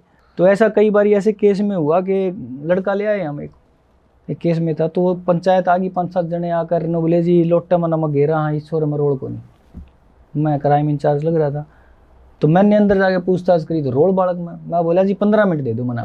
बोला ठीक है। हमने 15 मिनट में वो लड़का ले जाके जो सौदा रिकवर करके लेना था वो सौदा ले आकर पंचायत का आगे टेक दिया। पंचायत का इतना मुँह हो गया, भैया के बनी, हाँ बताओ तुम लोटम नमक टेक रहा घेरा था। तो अब लास्ट में क्या आ रहा है, लास्ट में ये आ रहा है कि बालक मानते को नहीं। तो मेन हमारे लिए चैलेंज क्या आ रहा है, जो बड़े बुजुर्गों का, वो ये आ रहा है कि उनको यही नहीं पता लग रहा है हमारा बालक करके रहा है। और उसमें कमी जो सीधी है ना विकास भाई, वो कमी है हमारे जो यूथ है या जो हम है, हमारी जो जनरेशन है ना, वो हमारे बच्चों को टाइम नहीं दे रही। वो आधे घंटे भी अपने बच्चे के पास नहीं बैठ रही। आप शाम को आधे घंटे अपने बच्चे के पास बैठो ही बैठो, चाहे आपने उसके साथ बैठ के टीवी देखना है, चाहे आपने उसके साथ बैठ के कुछ भी करना, आधा घंटा जो सारा दिन उस बच्चे ने जो काम किया है आपको पता होना चाहिए भाई क्या मेरे बच्चे ने करा, गलत करा या ठीक करा। तो ईब जो हम अब हर बार ये कहते हैं बालक गलत हो गए, या जनरेशन गलत है, या फलानी है, इतना माड़ा टाइम नहीं आ सकता, ये नहीं हो सकता। मैं ये कह रहा हूँ इससे अच्छा टाइम ही नहीं आ सकता। पहले क्या होया करता, को केड़े लेकर अड्डे पे उतरया करता तो देखा करते फूफा किसके जाओगा, आधा केड़ा बंडा आ जाएगा। बिल्कुल क्या करते ना, पास बोलने फूफा राम राम केड़ा बंडा आ जाए। ईब क्या हो रहा है, फ्रिज में रखी चॉकलेट, फ्रिज में रखी बर्फी, फ्रिज में धरे केले खराब होने लग रहे हैं। सही तो माड़ा टाइम कैसे कह दोगे आप इस चीज को? जेन्युइन बात है, सब कुछ आगे मिलने लग रहा है। तो ये टाइम और ये लाने वाले हम हैं। वो क्यों हैं हम, कि जो हमारे से बड़ी जो हमारे चाचे ताऊ थे वो क्या करा करते भाई, अपने पोते ने अपने दोते ने गोड्या में बिठा के नहाया करते, उसको ऊपर डोलू गिरा करते, उसकी कड़प को आज फिर जाया करते, शाम में गोड्या में नहा के कड़प मसड़वा लिया करते, सारी चीज़ करा करते। ईब के हो रहा है कि हमने सेपरेट बाथरूम बना के दे रखे, हमने हमारे बच्चे का ये भी नहीं पता कड़े कड़े तिलहर कड़े कड़े नहीं है। तो जब तक आप उसके साथ बैठ के ना नहाओगे ना करोगे तो बच्चा कैसे टच में आपके टच में आओ, ये सारी बात बताओ भाई मेरे ताऊ पर विश्वास है या मेरे दादा पर विश्वास है। तो जब तक ये चीज़ें नहीं आएंगी ना, तो हम सारा दोष बच्चों को नहीं दे सकते, या सारी गलती हमारी है। हम अपने आप को रिलैक्स रखने के लिए हमने बच्चों को फ़ोन देने लगे, ले भाई तू फ़ोन देख ले, मैं अपना देख लूँ। मैं पहले जो भी बुढ़ा होया था खेत में हाथ पकड़े किले ले जाया करता, चल भाई किले दिखा ले, डोला दिखा ले, पानी दिखा ले, ट्यूबवेल दिखा ले, सारी चीज़ दिखा के लाया करता बालक ने। अब हमारा बच्चा घर से नहीं निकल पा रहा, और वह हमारे जैसे हैं वो अपने स्वाद लेने लग रहे हैं, उन्हें बच्चे की सोच नहीं रहे, वो अपनी सोच रहे हैं। तो यह कहीं ना कहीं हमें कमी हमारा में है, बालक का हमको नहीं भाई। अपन कहते हैं बालक गलत है, यूथ बिल्कुल ठीक है। जब उनको इतनी सुविधा आप दोगे तो वो ऐसा काम करेंगे भाई। हर कमरे में एसी है, हर बंदे के पास गाड़ी है, हर बंदे के पास सब कुछ है, घर में आदमी 3 या 5 गाड़ी खड़ी है, तुम्हें तो भाई देख फिर वैसी चीज़ मिलेगी। बिल्कुल ठीक बात। लेकिन हम बच्चों को दोष नहीं देते भाई यूथ खराब हो रहा है, यूथ खराब नहीं हो रहा, हमारी गलतियां हैं भाई। और वो गलतियों को आप जितना जल्दी एक्सेप्ट करोगे उतना ठीक रहोगे। अभी आप देख रहे हो, आप अपने बच्चे को पढ़ाने के लिए महंगे से महंगे स्कूल में पे करते हो, अपनी औकात से ज़्यादा पे करते हो। हमने औकात से ज़्यादा पे करके साल की हमने 4 लाख रुपये फीस भर दी है, 5 लाख भर दी, जो भी भर दी XYZ। क्या कभी आपने देखा कि आपका बच्चा कैसे आ रहा है, कैसे जा रहा है, कैसे क्या कर रहा है? मेरा कहने का मतलब है, जो आपको बच्चे को घर से लेके गया वो एक 8वीं पास ड्राइवर है। 8वीं पास भी केवल ना हो, क्या कभी आपने उससे उतर के कभी चाय पानी पूछा है उससे? क्या कभी आपने उसको क्रॉस में जाके नज़दीक में जाके देखा है कि वो नशा कर रहा है? क्या कभी उसने देखा रात में दारू पी कर लेट उठा हो, सवेरे 20 नींद आने लग रही है? आप पैसे दिए निफराम हो गए कि हमने तो पीछे दे दिए। किसी और के हाथ में दे अब दिए वो मैंने आदमी जाकर उस बस ने बुद्धि मार दे तो एक औलाद है। सही, बिल्कुल ठीक बात। कहाँ जाओगे भाई? कम से कम ना, जो छोटे रैंक से लेकर बड़े रैंक तक है, सबके साथ आपको अगर दिवाली देने में, होली देने में या बोलने में अगर आपको शर्म आ रही है तो आप अच्छे पेरेंट्स नहीं हो, और अच्छी पेरेंटिंग आपने आपके बच्चे को नहीं दी है। तो मेन अपने आप को शीशे के सामने खड़ा होकर देख लो सवेरे सवेरे कि भाई मन ने मेरे बच्चे के लिए क्या करे यार, क्या मैं वैसी परवरिश दे पा रहा हूँ जो मेरे माँ बाबू ने मेरे को दी थी? आप इंसान नहीं बना पा रहे हो, आप रोबोट बना रहे हो। सही तो दोनों में फर्क है विकास भाई। इंसान अच्छा बनाओ, आज के दिन कोई भी आदमी भूखा नहीं मर सकता ना, बिल्कुल भी ये बात आपने देखी होगी। आपने जो ज्यादा बोला करता बैठक के अंदर, उसने बूढ़े ने कहा करते चुप हो जा भाई, क्या करते ना? अरे ये कपिल शर्मा वर्गे, अरे ये बकवास कर कर 300 करोड़ रुपये कमा गए। इन बातों में अपना बूढ़ा नहीं कहता चुप रहे, फालतू नहीं बोला है। अगर नकलची ना पक्का है, नकलची ना पक। अब देख लो ये जो से स्टूडेंट स्टैंड अप कॉमेडी कर रहे हैं, फलाना कर रहे हैं, झगड़ा कर रहे हैं, और बढ़िया दुकान चल रही है। बिल्कुल जमाना ही कहा गया, जमाना ही कहा गया। तो ये मेरा कहने का मतलब है, किसी भी बच्चे में किसी भी ढाल का टैलेंट होगा, वो पीछे नहीं रहेगा, लेकिन उसका टैलेंट 100% होना चाहिए। सही बात। आपने पहले देखा हो तो अब सरकारी नौकरियां तो आपको पता है सारा प्राइवेट में जा रहा है, तो सरकारी नौकरियों की तरफ तो आप सोचो ही मत। अपने बच्चे को, जो भी बच्चा है, उसको हाथ की कला सिखाओ, कोई भी कला सिखा दो उसको। उसको लगता है कि यार इसको मोबाइल में शौक है, रिपेयरिंग सिखा दो। उसको लगता है कि यार ये तो लकड़ी का तो अच्छा काम बना, लकड़ी का बना दो।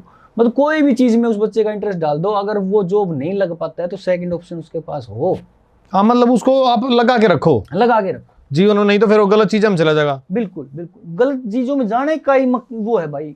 हम देख रहे हैं कि अब जैसे यूथ है, अब मैं गया चंडीगढ़ घूमने, मैंने एक तो सुखना लेक की फोटो डाल दी, एक मैंने कहीं की डाल दी, कहीं की डाल दी। जो मेरा अपोनेंट है या मेरा गांव का कोई भाई है, वो बैठे बैठे गांव में उसका ब्योत को नहीं, उसको जो देखा है यार ये तो सारा स्वाद ले रहा है, मेरी जिंदगी खराब होगी। वो क्या करेगा, एक भाई ने फोन करा ठा के ले रहा 2 बियर, वो 2 बियर ठा के ले आओगे और ओडे कोठड़े बैठ कर नर में बियर से शुरू कर देंगे। हाँ है, बियर से जैसे शुरू करेंगे, वो नहीं कहेंगे यार घर क्या बेरा पाट गया, घर क्या बेरा पाट गया, तो वो पता करेंगे ईशान नशा बताओ जिसमें बांस को नहीं। सही, बिल्कुल ठीक बात है। अरे जिसमें पुलिस भी नहीं पकड़ा है। वो नशा क्या आ रहा है आजकल? मेडिकल का नशा, कैप्सूल। वो ऐसे ऐसे कैप्सूल आ रहे हैं कि जो अगर हम पकड़ भी लेते हैं ना पुलिस में आने के बाद, वो लीगल है, उनको छोड़ना पड़ता है। देखो आप भाई, अब नशा दुकान पे ले आए हैं, 4 कैप्सूल ले आए, खाए, सारे दिन बांगे हुए अंडी जाए, वो चांद के ऊपर जा रहे हैं। वो लीगल है, मेडिकल स्टोर लीगल है, वो पकड़ ही नहीं पा रहे हम उसको, NDPS एक्ट के अंदर कवर नहीं हो रहा, वो छोड़ना पड़ रहा है हमें बच्चा। मतलब ऐसा ऐसा हाल हुआ है। मैं जब सिरसा में पोस्टिंग थी मेरी, तो एक बुढ़ा अपने बाहर टीवी देखी जा रहे हैं, लाकर ने बुढ़ा सुत्या, टीवी चलने लग रहा है, एक नशेड़ी आया, तार काट के खोप धर के चाल पड़ा। देखो अब ये चीजें हैं। तो मतलब ये चीजें देखने को मिली ना, तो फिर मैंने कहीं ना कहीं ऐसा लगा यार कि इस चीजों जड़ के है, इसकी जड़ के ये कितने बिगड़ रहे हैं, कितने भी। अब उसके लिए हमने, पुलिस ने पूरा जोर ला लिया, नशा कैसे बंद करा, नशा कैसे बंद करा। हम जब नशा बंद करने जाते हैं तो जब तक गाम राम साथ नहीं देगा ना भाई, कोई भी चीज़ खत्म नहीं होगी। अच्छा, कई बार आपके साथ ऐसा भी हुआ है कि आप किसी केस में तली ही पहुंच जाते हो, जड़ पकड़ लिया आपने, ऊपर तक फोन आ गया भाई, ये करना नहीं, छोड़ो इसने, निकलो बाहर ना, ऐसा नहीं होता। और नशे के प्रति तो ना हर कोई नेता लगा लो, कोई पॉलिटिशियन लगा लो, कोई परिवार लगा लो, मतलब सारे नहीं कहें रगड़ दो, छोड़ो मत, छोड़ो मत नशे के पीछे, क्योंकि हालात ऐसे आ रहे हैं ना कि नशा करने के लिए क्राइम करना पड़ रहा है। हाँ बिल्कुल। ये आता कहाँ से है? कुछ हमारे को फीडबैक में चिट्टा हो गया जैसे, ये अब चिट्टा है। अब चिट्टा ये कह देते हैं कि जी दिल्ली में विकासपुरी के पिलरों के पास अबसी दे जाओ। हम कई बार रेडों पे भी गए तो वहाँ जाके वो अबसी दे जाते हैं। तो अबसी को देने गए तो पंजाब के लड़के मिल गए मेरे को। बोला भाई कैसे करा? बोला भाई साहब बहुत महंगा कर रखा है। मत हमने क्या करा? बोला भाई साहब हमने एक अबसी बुला लिया, बुलाकर वो पिलर पे देना आ गया। हमने अबसी किडनैप कर लिया, उन्होंने किडनैप करके 10 दिन पंजाब में रखा। बोले बता कुकर बना हुआ है, यहाँ तक यूथ जा रहा है नशे के लिए। वो 10 दिन किडनैप करके उसको सीख क्या उनसे भाई कैसे बना रहे हो, और कैसे बन रहा है चिट्टा। चिट्टा बन रहा है दवाइयों से, सिंथेटिक चिट्टा है। सिंथेटिक चिट्टा क्या करेगा, मारेगा भाई। 4-5 ऐसी छोटी छोटी दवाइयाँ आती हैं जो बैन नहीं है, उनको मिक्स करते चिट्टा बन गया। समझ गए मेरी बात? कितनी नेक्स्ट लेवल। मतलब आप पकड़ लो, ये तो जी आंख में घालन की है जी, या दांत का दर्द की है, या फलानी, उन्हें मिक्स कर चिट्टा बन जाए। हाँ, जो शैम्पू बना रहा है, कुछ और बना रहा है, 4 चीज मिला के भैया, या जाक की हो गया, शाइनिंग की हो गया, उसकी हमने दिल्ली में रेड मारी कई बारी, तो हमने जैसे ही किसी निगरो की घंटी बजाई है ना, तो अंदर से फ्लैश की आवाज आएगी आपको छन से। वो फ्लैश की आवाज ये है कि उसने डाल के टॉयलेट में फ्लैश कर दिया। फिल्मों की डाला भाई, फिल्मों में देखा भाई, 12 घंटी बजी, उसने तो पहला वो जो कबाड़ था वो गिरा, फ्लैश कर दे। और दिल्ली के अंदर बहुत सारी चीजें, क्योंकि एक ही गेट है एंट्री करने की। जो हरियाणा में ऊपर चढ़ गए, तला चढ़ गए भाई, चलो कोई बात नहीं, ले आवांगे, पकड़ लेंगे। लेकिन वहां इस तरीके की रेडी थी कि जैसे ही फ्लैश बजा, मैं बोला कौन था भाई सामान, फिर वो छोड़ने पड़ते। लेकिन कई बार जो देखो, हर चीज ना एग्जाम्पल सेट करती है। एक रुपाना गांव पड़ता है सिरसा के अंदर, तो वहां जब चिट्टा ज्यादा सुना, तो हम लोगों से मिलने लगे, भाई क्या दिक्कत आ रही है, क्या नहीं आ रही है। तो एक माँ आई मेरे पास, उन्होंने बोली जी मेरा बड़ा छोरा कबड्डी खेला करता बहुत तकड़ा, और वो चिट्टे का लग गया और वो मर गया। ओहो। और ईब लग गया जी छोटड़ा भी। तो मैं बोला ईब, नहीं बोला मन ने इसका छुड़वा दिया।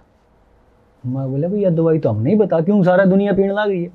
नहीं बोले बेटे मन ने इसके लिए क्या करा, ये सवेरे उठा है, उठ कर माँ चाह पीनी है, मन चाह प्या दी। मैं घूमने जाऊँ, गेलियाँ जाया करती। नहीं कहता मैं दोस्तों अंदर जाऊँ, गेलियाँ जाया करती। ये कितने भी जानता, तो मन ने इसको 2 महीने जम्मा ही नहीं छोड़ा। मन ने यो पेशाब करने खातर भी अकेला नहीं छोड़ा कि मेरा जम्मा हुआ है, 40 के है, मैं देखूंगी। सही, बिल्कुल ठीक। तो उस टाइम पे मैंने एक बात याद आई, भाई चिट्टा चुटकी भी पार नहीं चिट्टा पड़ा जे बॉर्डर ते मावा होंदिया। तो ये चीजें ना अगर हमारी माँ ठान लेगी ना, तो कोई बच्चा नशा नहीं कर सकता भाई, ये हिम्मत नहीं है। तो हमारे जम्मे हुए यार, गिल्ला रहेंगे, चल भाई कि मैं कर लिए, क्या करेगा, परिश्रम कर दिया, परिश्रम करे। और उस लेडीज ने एग्जाम्पल सेट करा कि जब मैं मेरे बेटे की छुड़वा सकूं हूं, तो तुम क्यों नहीं छुड़वा सकते। और नशे का एब्यूचुअल बढ़ने का एक ही कारण है नशे का, कि जब आप उसको नशेड़ी समझोगे ना, तो नशा कभी नहीं छोड़ पाएगा। नशेड़ी को आप ट्रीट करो एज ए पेशेंट अपने पैरालाइज भी हो जाए, जब भी सेवा करा आप कि मैं मंदबुद्धि जाम जे, जब भी सेवा करा आप, वो आदमी नशे के उसमें चला गया, और उसकी हमने सेवा करनी पड़ेगी। उसको अकेला मत छोड़ो आप। अपन कहता नशेड़ी अपने रहने दे बैठक में ना, उसको पास बिठाओ, उसकी हर बात सुनो। जब तक आप उसको पेशेंट के तरीके से सेवा करोगे ना, वो 1 मिनट में नशे से निकल जाएगा।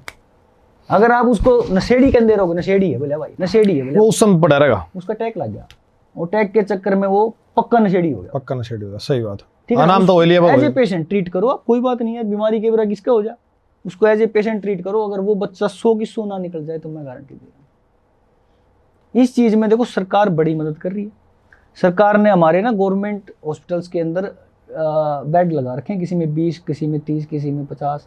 तो उसमें कोई भी बच्चा अगर जैसे गरीब घर का बच्चा है, वो नशा छोड़ने का दिल तो कर रहा है, लेकिन उसको लगता है कि यार 6000 की दवाई आऊंगी, ये कितना आऊंगी, तो वो बच्चा हॉस्पिटल में जाकर डॉक्टर से मिलकर फ्री काउंसलिंग, फ्री दवाइयाँ, फ्री एडमिट। तो न्यू घबरावा नहीं, गरीब घर का बच्चा में नशा छोड़ना पड़ गया तो ये 6000 कितना होंगे, दिहाड़ी कितना करूंगा, कैसे करूंगा। तो वो जगह हमारे पास अवेलेबल है, सरकार उसके अंदर बढ़ावा दे रही है। आओ भाई हम छुड़वाओगे नशा, स्पेशल डॉक्टर्स लगा रखे हैं उसको। हरियाणा में कितने गांव हैं जो नशे की चपेट में आ गए, जो बालक काफी बालक हैं, जो दारू वाला की टोली लागे हमारे आड़े। तो ऐसे जो सिरसा का नाम बताओ, जो पंजाब के टच में है, तो कितने गांव है जी में 50-100 आदमी जो नशा कर रहे हैं। मतलब काउंटिंग तो भूल ही जाओ, वो तो चिट्ठा तो जब खुला है ना, जब वो हद से ज्यादा हो जाता है, जब वो हद से ज्यादा हो जाता है तो वो तब चिट्ठा खुल रहा है। और कोई पड़ोसी आजकल बता दे है भाई विकास पीने लाग रहा है, तो उसके घर के जाकर उसको गड़ा पड़ जाए, भाई तुम्हारा का ब्याह को नहीं होने देवा, इस खातर बोलने लाग रहा है, हमारा रिश्ता कौन खराब कर देगा। तो इस वजह से कोई चाचा ताऊ बता भी दे भाई फलाना बड़ा गलत चल रहा है, तो बताने से ही पब्लिक डरने लगी जी, हमारा तो भाईचारा ही बिगड़ेगा। सही, बिल्कुल ठीक बात। तो ये चीजें जब तक जाऊंगी ना भाई, तो विकास चले नहीं गा। रैकेट भी पकड़े हैं भाई साहब आपने? हाँ रैकेट पकड़े, जो कर शूट आउट वगैरह हुआ है, और भाई इतने का ड्रग्स थे आ गया, इस टाइप की चीजें भी पकड़ी हैं खूब। हमने नाइजीरियन वाले से लाए थे, हम नाइजीरियन वाले को हम फतेहाबाद लेके आए।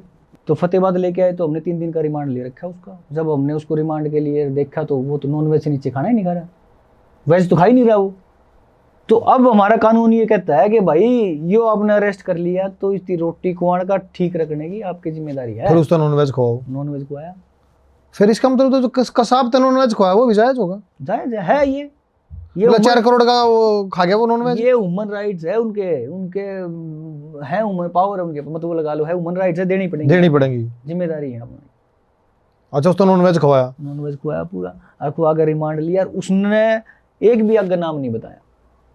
देखो आप 3rd डिग्री, तो वो चीजें तो पुलिस की चलो जो भी पुलिस का है। लेकिन कई बार जो मेरी ये फिटनेस थी ना, ये मेरा बड़ी परेशान करा भाई। एक बंदा 10 किलो अफीम के अंदर उसको सजा होगी सेशन कोर्ट हिसार से, तो ये क्या करते हैं पुलिस वालों के साथ मीठी मीठी बात करके उसको विश्वास में ले लेते हैं। तो जैसे ही उसको सजा हुई ना, वो हाथ छुड़वा के भाग गया। तो भाग गया तो जज साहब ने मेरे 15-20 दिन कौन था, जज साहब ने लाकर मेरी तनख्वाह बंद कर दी। बोला भाई लेना पड़ेगा। बोला जनाब मैं कितने लाऊं? बोला मुझे नहीं पता, लेना पड़ेगा। मैं बोला ठीक है जी। हमने अपने सारे सोर्सेज लगा के, प्राइवेट सोर्सेज लगा के, मतलब खर्चा भी करना पड़ता है कई बार मुखबरा पे, सारी बातों पे। और उस बंदे की लोकेशन आ गई राजस्थान की, भाई राजस्थान आ रहा है जी, और आ जाओ। मैं बोला ठीक है भाई। रात को 2 बजे से हम राजस्थान चल ली। मेरे को जैसे 15 मिनट पहले लगा, मैं जुनसा थानेदार फटाफट बैठो गई गाड़ी में, तो मोटे मोटे है मेरे गलिया पुराने थे, मैं बैठ गई और मैं अपनी जान में सिंगम पा गया। तो मैंने जाकर मैं राजस्थान पहुंचा, तो वहाँ बड़े बड़े घर हैं, 11-11 फुट की दीवारें हैं, एक दरवाजा है, फिर उसके बाद 3 पोर्शन बने हुए हैं। तो उस 11 फुट की दीवार पर चढ़े कौन सा, वे तो अब उनको पुराने लगे। मैं पाकन सिंगम सर उसकी कड़पा टेक कर मैं ऊपर को चढ़ गया, भीतर कूद गया। मैं कूद गया तो मैं भीतर पड़, वो जो नीचे अपना नोरा सा हो गया, उसमें 5 जने सूते, अरे घेर लिया, बोले आ जाता बनाओ ये थानेदार। अब उस टाइम पोस्ट की थी आपकी SHO, मैं इंस्पेक्टर सी ये चल रहा, और मैं नहीं देखू पाछे तो कोई कूदेगा। ले भाई साहब, कूदे कौन सा, मन तो गड्ढनी असला काट करने हुआ, पुलिस है भाई। पुलिस करके ना जब वो मंदे पड़े, जो वो अंदर से दरवाजा खोला, मैंने फटाफट मैं भीतर बैठ जाऊँ। जब अंदर पुलिस आई, और पुलिस आते जो ऊपर सुता था क्रिमिनल, 3री मंजिल पे सुता, उसने शोर सा सुना तो ऊपर तो उठ कर बोले हाँ भाई बॉक्सर पाछे पड़ रहा है। हाँ बॉक्सर हूँ भाई। जी मैंने बेरा था पाछा ला रहे हो। मैं बोला आ जा भाई। तो मैंने जैसे ही उसको पकड़ के अंदर नीचे तारा, तो वो अपनी ससुराल में रहा करता, तो वो बोला जी बेइज्जती ना करो, ससुराल है। तो ऐसे ही ऐसे हमने नीचे उतार लिया, और नीचे उतार के हमने पेश कर दिया कोर्ट में। कोर्ट में 2 महीने बाद उसकी बेल होगी, हाई कोर्ट से बेल लेके आ गया। वो बेल लेके आकर वो मेरे पैरों में बैठ गया। बोला जी मैं आपका एहसान नहीं भूल सकता। बोला क्या बात?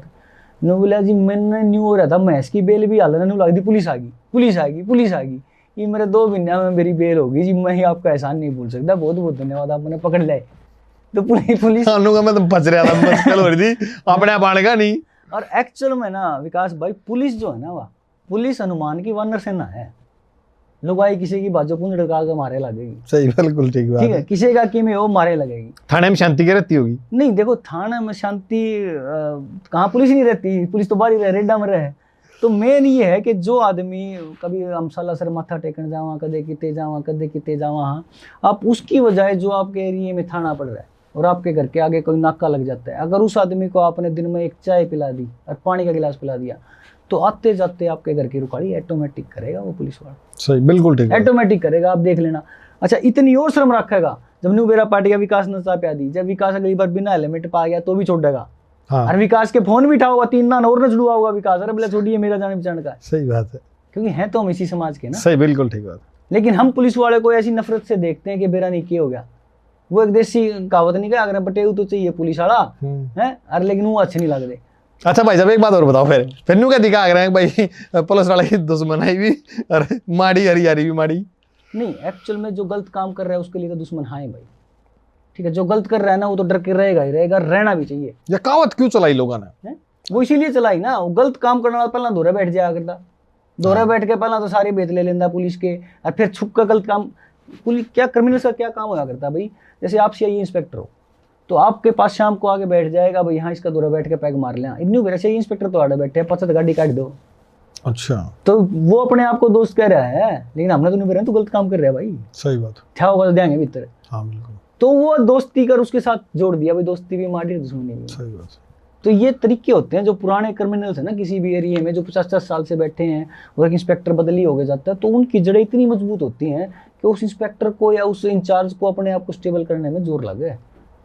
वो तो 200 आदमी 1 मिनट में इकट्ठा करके नारे लगा देगा आपके खिलाफ, कोई भी एलिगेशन ला देगा, जी ये तो न्यू कर रहा है, जी तो न्यू कर रहा है। उसके पास तो टीम है, वो तो 50 साल से यहाँ रह रहा है, हर गाँव में 10-10 आदमी ले रहा है। हमारे पास क्या है? हमारे पास तो सिर्फ लॉ की पावर है, और जिस दिन उस लॉ की पावर में फंस गया, उस दिन गंडा सब बांध देंगे उसका। हाँ बिल्कुल, ठीक है ना। तो कानून अगर नहीं होगा तो अगर आप हम यहाँ पे आराम से बैठे किस लिए बैठे कि बाहर पुलिस घूमने लगा गई, इसी खातिर आराम से बैठे हैं। और पुलिस नहीं होगी तो अपने घर से ठाठा बाज जाएंगे भाई लोग। तो वो ये है कि पुलिस को तो भाई जो भी आदमी मिल जाए इज्जत से बोलो, वो अपनी ड्यूटी कर रहा है। वो दिन में 5000 गाड़ियाँ निकल रही हैं। मैं बताऊँ कई बारी ट्रैफिक में ड्यूटियाँ रहती थी ना, तो लोग ना आपके पास से निकल रहे हैं तो कोई गंदा इशारा कर जाता है, कोई गाड़ी भग देता है शीशे के अंदर से, कोई कुछ कर देता है। जो हमारा कांस्टेबल या होमगार्ड या जो भी खड़ा है ना, रात को जब वो पंखे के नीचे सोता है तो वो सारी गाड़ियाँ सुनती हैं कान में से। अगर यार मेरी तो गलती कौन थी, मैं तो ड्यूटी करूँ था, ये फालतू ही गाड़ बग गया। नहीं, बहुत सारी चीज़ें बहुत मुश्किल भी हैं, बहुत ज़्यादा टफ है। मतलब ये लगा लो आपके घर में किसी का दुश्मनी है ना, उसने पुलिस में भर्ती करा दो आप, उन सिपाही लुआ दो, सारे दिन रोड पकड़े माटी खाई जाएगा।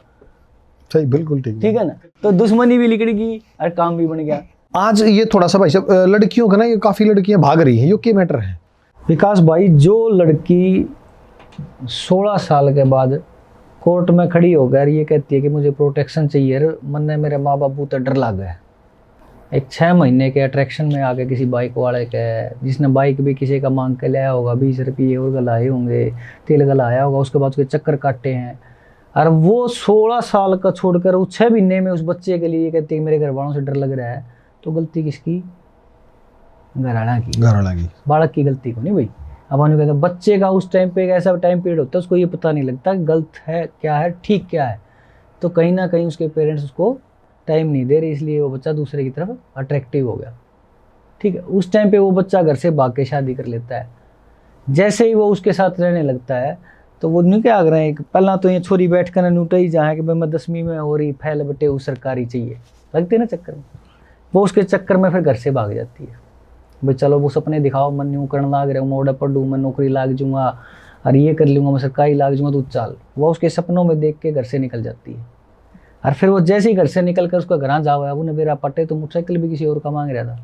फिर वो कौन सा गाना गाओ है, मैं नंगड़ा के ब्यादी, मैं नंगड़ा के ब्यादी हाँ, नंगड़ा के ब्यादी। हाँ, तो ये चीज़ें क्यों चली आ रही हैं कि वो बच्चा हमारे अपने पेरेंट्स पे विश्वास नहीं कर पा रहा कि मेरे पेरेंट्स मेरे लिए अच्छा सोचेंगे या अच्छा करेंगे।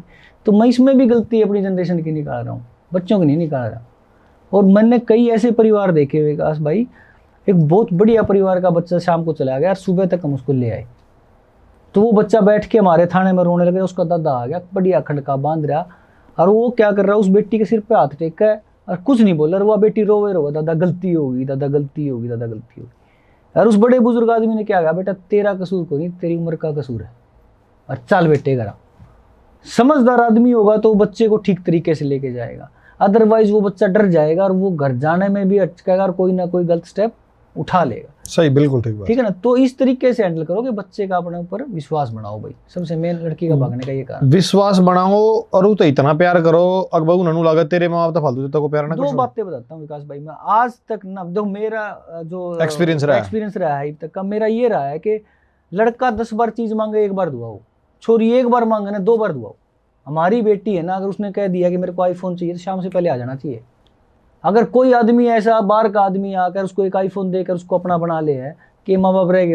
बिल्कुल ठीक बात। ये 1 बार मांगी ना 2 बार ले बेटा कलर बता कौन सा चाहिए, तो उसको ऐसा मत करो कि बार वाला कोई अट्रैक्टिव कर पाए। बेटे ने 10 बार मांगी पाचे दो ला भाई, उसको पता लगे कि क्या चीज़ है क्या नहीं है। अब एक किस्सा मैं आपको बताना चाहूँ, 7वीं क्लास की बच्ची की गाँव में वीडियो वायरल होगी। 7वीं क्लास की बच्ची वीडियो वायरल होगी, तो वो 1 महीने बाद घूम के उसकी माँ के पास आ गई। तो माँ के पास से माँ दरखास्त लेके आ गई। माँ दरखास्त लेके आ गई तो मैंने बिठा ली, मैं बैठो जी, पंचायत आ गई सारी। तो बोले जी ऐसे ऐसे ऐसे, माँ क्या करते हो? अब बोले जी मैं हस्बैंड मेरे गुजर रहे हैं और मैं तो सुबह काम पे जाती हूँ, शाम को आती हूँ। तो मैं और घर में, बोले जी मेरे सासू है, जिठानी है, ननंद है, वो वहाँ रहते हैं, मैं यहाँ रहती हूँ अकेली। तो मैंने पंचायत को बोला भाई किसका कसूर है? बोले जी छोरे का कसूर है, न्यू कर दिया, वीडियो बना ली। मैं बोला क्यों भाई, छोरे का कसूर क्यों है? जब इसको ये पता कि इसका एक ही बेटी है और ये भी एक ही है, जब ये अपनी बेटी को पालने के लिए अपनी सासू की 2 बात नहीं सुन सकती, इसको परिवार के साथ नहीं रहना चाहिए था? परिवार के साथ रहती, जिठानी 2 बात कह लेती, इसकी बेटी तो सेफ थी। अब ये वीडियो सारी उम्र तक बोलेगी, अब कहीं तक चले जाओ, ये बच्चे में कॉन्फिडेंस नहीं आएगा। ठीक बात है। और वो बच्ची जब मेरे सामने बैठी तो वेल डेवलप ही नहीं है, वो पता ही नहीं लग रहा है भाई वो छोरा है छोरी है, और वो बच्ची वीडियो वायरल हो रही है। आप बताओ, तो कहीं ना कहीं जो ये लेडीज की ईगो या कुछ चीज़ आ रही है ना, वो अपने बच्चे के बारे में नहीं सोच पा रही भाई। पहला होया करती अपनी मार ला लो, उनसे बड़ी जनरेशन लगा लो, सासू दाती मारी जाती, कुल्हाड़ी मारी जाती, टकनिया पर डंडा मारी जाती, फिर भी अपने बच्चे नौड़े पालिया करती कि कम से कम ये सासू ध्यान रख लेगी सामने, ये बाल गड़बादी नहीं होंगे, ये पड़ जाएंगे नहीं, पड़ जाएंगे। अब इतनी बड़ी ईगो बना ली उन्होंने, बच्चा बाढ़ में जाए हम कन्फर्ट हो। हाँ ठीक बात है। तो ये चीजें हमारे लिए आज जो प्रैक्टिकल हम देख रहे हैं वो चीजें बड़ी गंदी होने लग रही हैं। अच्छा, एक साइबर फ्रॉड का बड़ा वो चल रहा है, एक वो काफी एज के हस्बैंड वाइफ थे, 14 करोड़ रुपया का वो हाउस अरेस्ट का, वो क्या था? देखिए जो चीजें मैंने ऑब्जर्व करी, हाउस अरेस्ट हमारा भिवानी में भी अभी 36 लाख का हुआ था, तो उसमें भी ऐसी एज आदमी थे, वो क्या करते हैं, फॉलो करते हैं फेसबुक को कि ये आदमी अभी रिटायर हुआ है भाई, इसके अकाउंट में पैसे होंगे, और वो उस तरीके से फेसबुक से उसका नंबर उठा के और उसके पास कॉल करते हैं। कॉल होने के बाद भिवानी में उस आदमी ने अपनी जाके जो बैंक के अंदर अकाउंट है, दूसरे अकाउंट में पैसे थे, उससे दूसरे बैंक में ट्रांसफर करके 10 ट्रांजैक्शन कर दी 36 लाख रुपए की। किसने करी 10 ट्रांजैक्शन? भिवानी। अच्छा, भिवानी का केस बता रहा हूं मैं। और ऐसे ये 14 करोड़ रुपए वाला है। जब आप बैंक में जाके आपको हाउस अरेस्ट कर लिया कैमरे के ऊपर, ठीक है, इट्स ओके, उसके बाद आपने जाके दूसरे अकाउंट से पैसे ट्रांसफर करे, दूसरे 50 लोग बीच में मिले भी होंगे आपको, बैंक तक गए हो आप, 100 लोग मिले भी हैं। ये वो आदमी है भाई जो मैं करते हैं, मतलब दूसरे से बात करना भी पसंद नहीं करते, जो अपने घमंड में बैठे हैं, अपने पैसे के घमंड में बैठे हैं, वो आदमी ही साइबर फ्रॉड का या हाउस अरेस्टिंग का शिकार होगा। जो आदमी मेरे वर्गा है, एक बार मैंने लगा भाई 5 लाख ले लिए, मैं दोबारा मेरे भाई ने बताऊंगा यार नूनू 5 लाख ले लिए, वो आप पे बता दिया तेरे फ्रॉड हो रहा है। ये अपने आप में इतना ईगो है, इनमें इतना घमंड है कि किसी को बताना नहीं चाह रहे। यार हो गया हाउस अरेस्ट, कोई बात नहीं, आप बैंक में गए हो, अपने आपके अकाउंट से दूसरे से ट्रांसफर करें पैसे, कम से कम किसी का आगे डिस्कस तो करो, भाई मेरे के न्यू होगी यार, तेरी भाभी घर अरेस्ट कर रखी है, या न्यू मेरे पास कॉल आ रही है, ऐसे पुलिस वाले वो कर रहा है, 1 मिनट में केस खुल जाएगा। ये जिसमें मैं है ना, मैं, वो साइबर फ्रॉड का शिकार होता है। और या वो होएगा साइबर फ्रॉड का शिकार जो महंगी चीज को सस्ते दाम में खरीदना चाहेगा। मान लो इस कप का रेट हमें पता है 500 रुपये है, अरे ये आपने ऐड लगा दी 50 रुपया मिला है, तुम अगला पागल थोड़ी यार मिट्टी का वो करेगा, 50 रुपये में देगा 500 रुपये की चीज। सही बात। तो जो शॉर्टकट में लालची होगा ना, लालची आदमी कह देंगे, लालची आदमी ही साइबर का फ्रॉड का शिकार होगा। अदरवाइज तो पता ही है भाई, इतने किलोमीटर के बाद इतने पैसे मिलेंगे या जो भी मिले। वो 14 करोड़ वाले में कुछ रिकवरी हुई? 14 करोड़ वाले में रिकवरी करी है। वो क्या करते हैं, मैं आपके माध्यम से बताना चाहूँगा, जब भी आपके किसी के साथ अगर फ्रॉड हो जाता है तो 1930 पे आप उसी टाइम कॉल करो।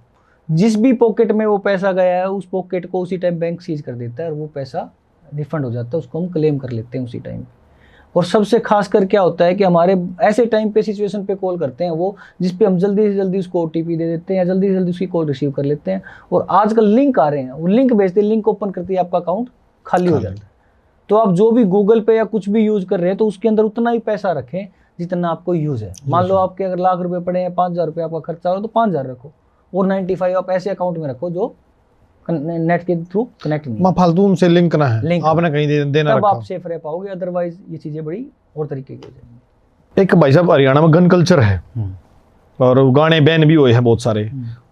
आपको लगता है, जैसे तो आप तो डिपार्टमेंट में हो, कि भाई इन गाने तब बच्चे प्रमोट हुए हैं और भाई मतलब बदमाशी टाइप की जो चीजें हो रही हैं, इन गाना ने भाई हमारे किले भी खुआ दिए, क्योंकि वो किलों पे केसेस ही आती है। गाने के चक्कर में हमारा बालक कदे थार लिया हुआ है, कदे फॉर्चूनर लिया हुआ है, कदे स्कॉर्पियो लिया हुआ है। एक पुलिस की स्टेटमेंट भी आई थी कि थार और स्कॉर्पियो वाले बदमाशी करते हैं, इस टाइप की कुछ नहीं। ऐसा कुछ नहीं है, क्योंकि आजकल शौक हो गया, शौक में दिखावे में आदमी लेके आने लग गए। और क्राइम का तो देखो पुलिस में ना कोई भी कर सकता है। और कई बार रोड जाम कर देते हैं कि भाई फलाना मर्डर हो गया, धकड़ा मर्डर हो गया, पुलिस क्या कर रही थी। पुलिस का वर्कआउट देखा जाता है पकड़ने पे, हम करने से पहले हम भगवान नहीं है कि हमने मेरा पट से कौन गोली मारेगा या कौन क्या करेगा, कौन क्या करेगा। पुलिस का काम करता है ट्रेस हुआ कि नहीं हुआ, कर गया वो, करने के बाद जितनी ट्रेसिंग होती है ना वो पुलिस के वर्कआउट में काउंट होती है हमारी। तो सबसे पहले तो मैं इन हरियाणवी कलाकारों ने यही बात कहना चाहूँगा कि एक तो अपनी पर्सनैलिटी पे काम करें भाई। आपने देखा हो एक ढांडा नोड़ी वाला, एक सुमित पार्था, ये अच्छे पैसे लगा रहे, अच्छी अपनी पर्सनैलिटी रख रहे हैं। पंचर ऐसे हैं जिसे गात में जान को नहीं, बंदूक तो नीचे बात नहीं करते। तो कम से कम ना देखो, हरियाणवी कल्चर को प्रमोट कर रहे हैं, हरियाणवी गाना गा रहे हैं, अच्छी बात है, लोग समझने लग गए, हमारी पहचान होने लगी। मतलब अनपढ़ नहीं समझ रहे अब लोग, हमें हरियाणवी बोलने से समझते हैं कि हाँ यार इनकी लैंग्वेज है, ये पढ़े लिखे लोग हैं, पहचान मिलने लगी, उसमें हम उसको अच्छा प्रेज कर रहे हैं। लेकिन कम से कम खुद के ऊपर काम करें यार। लोग देखें, आप स्टेज पे खड़े होते हो, आप एक तो हैंगर में कपड़े टंग रहे हैं यार, एक अच्छी पर्सनैलिटी लगे। पंजाबी कलाकार देखो आप, वीडियो पे पैसा लगाएंगे, अपने खुद के ऊपर पैसा लगाएंगे, जहाँ खड़े होंगे अलग पर्सनैलिटी अलग तरीके की होगी। सही बात। खुद के ऊपर जिम करते हैं, एक्सरसाइज करते हैं, दिखाते हैं कि यार मैं वर्कआउट कर रहा हूँ। अब मुझे देख के लोग इंस्पायर हों। ये थोड़ी है कि आप इस तरीके से अपने आप को प्रमोट करें। तो पहले तो यही कहना चाहूँगा कि भाई हरियाणवी कलाकारों ने अपने ऊपर थोड़ी और मेहनत करनी चाहिए। और बढ़िया यार, जैसे ये लड़के कर रहे हैं, बॉडी बना रहे हैं, बढ़िया कर, इस तरीके से शरीर को बना के फिर यूथ के आगे आए तो मजा आएगा। तो सर हरियाणा पुलिस ने इनके ऊपर कोई एक्शन का भी कुछ सोचा है? पीछे जैसे गाने बैन हुए थे, बिल्कुल एक्शन लेती है। अभी आपने देखा हो इशार, कुछ गाने ही बैन करें, कुछ गाने बैन करने लगे, आगे भी देखने लग रहे हैं। और सबसे मेन दिक्कत क्या आ रही है कि जो भी बदमाश का पेज फॉलो कर रहा है, बदमाश के पेज के ऊपर कमेंट्स कर रहा है, उसको हम थाने वाइज उसकी ईमेल आईडी निकाल के उसका फ़ोन नंबर दे के थाने में, कंसल्टिंग थाने में भेज देते हैं। भाई इस एरिया के इतने गांव आपके फलाने गैंग को फॉलो कर रहे हैं। उनको घर से बुला के उनके पेरेंट्स के साथ उनको समझाया जाता है भाई आपका बच्चा फलाने बदमाश ने फॉलो कर रहा है, इसका ध्यान रखो। तो सबसे पहले तो हमारे लिए पुलिस इस तरीके से काम करती है कि भाई इसके पेज में देखो कौन कौन बड़ा कमेंट्स करने लग रहा है, कौन कौन फॉलो कर रहा है। अभी आपने देखा हो दिल्ली के अंदर भी जो मर्डर कराया है, जो फायरिंग करके गए थे, वो सिर्फ फेसबुक के ऊपर बात हो रही है। और फेसबुक के ऊपर बात करके उन्होंने फायरिंग कर रखी है। गैंग के जो ऑपरेट कर रहा है उससे फेसबुक पे बात हुई, बोला भाई असला तो जब जाएंगे जब हमारा ये काम कर देगा, तब उसको असला प्रोवाइड कराया गया सिर्फ फेसबुक के थ्रू। तो सबसे पहले हम यही देखते हैं कि बदमाश को फॉलो कौन कौन कर रहा है, आ जाओ भाई पहले उन्हें लेंगे सीधे में, कौन कमेंट्स कर रहा है, कौन कैसे कर रहा है, उनको समझाया जाता है, समझाया जाता है, थाना में बुला के भाई आ जाओ एक बार। उनके पेरेंट्स को भी बताया जाता है भाई आपका बच्चा गलत चल रहा है। यह एक अच्छी पहल है। हाँ, ये बहुत बढ़िया है।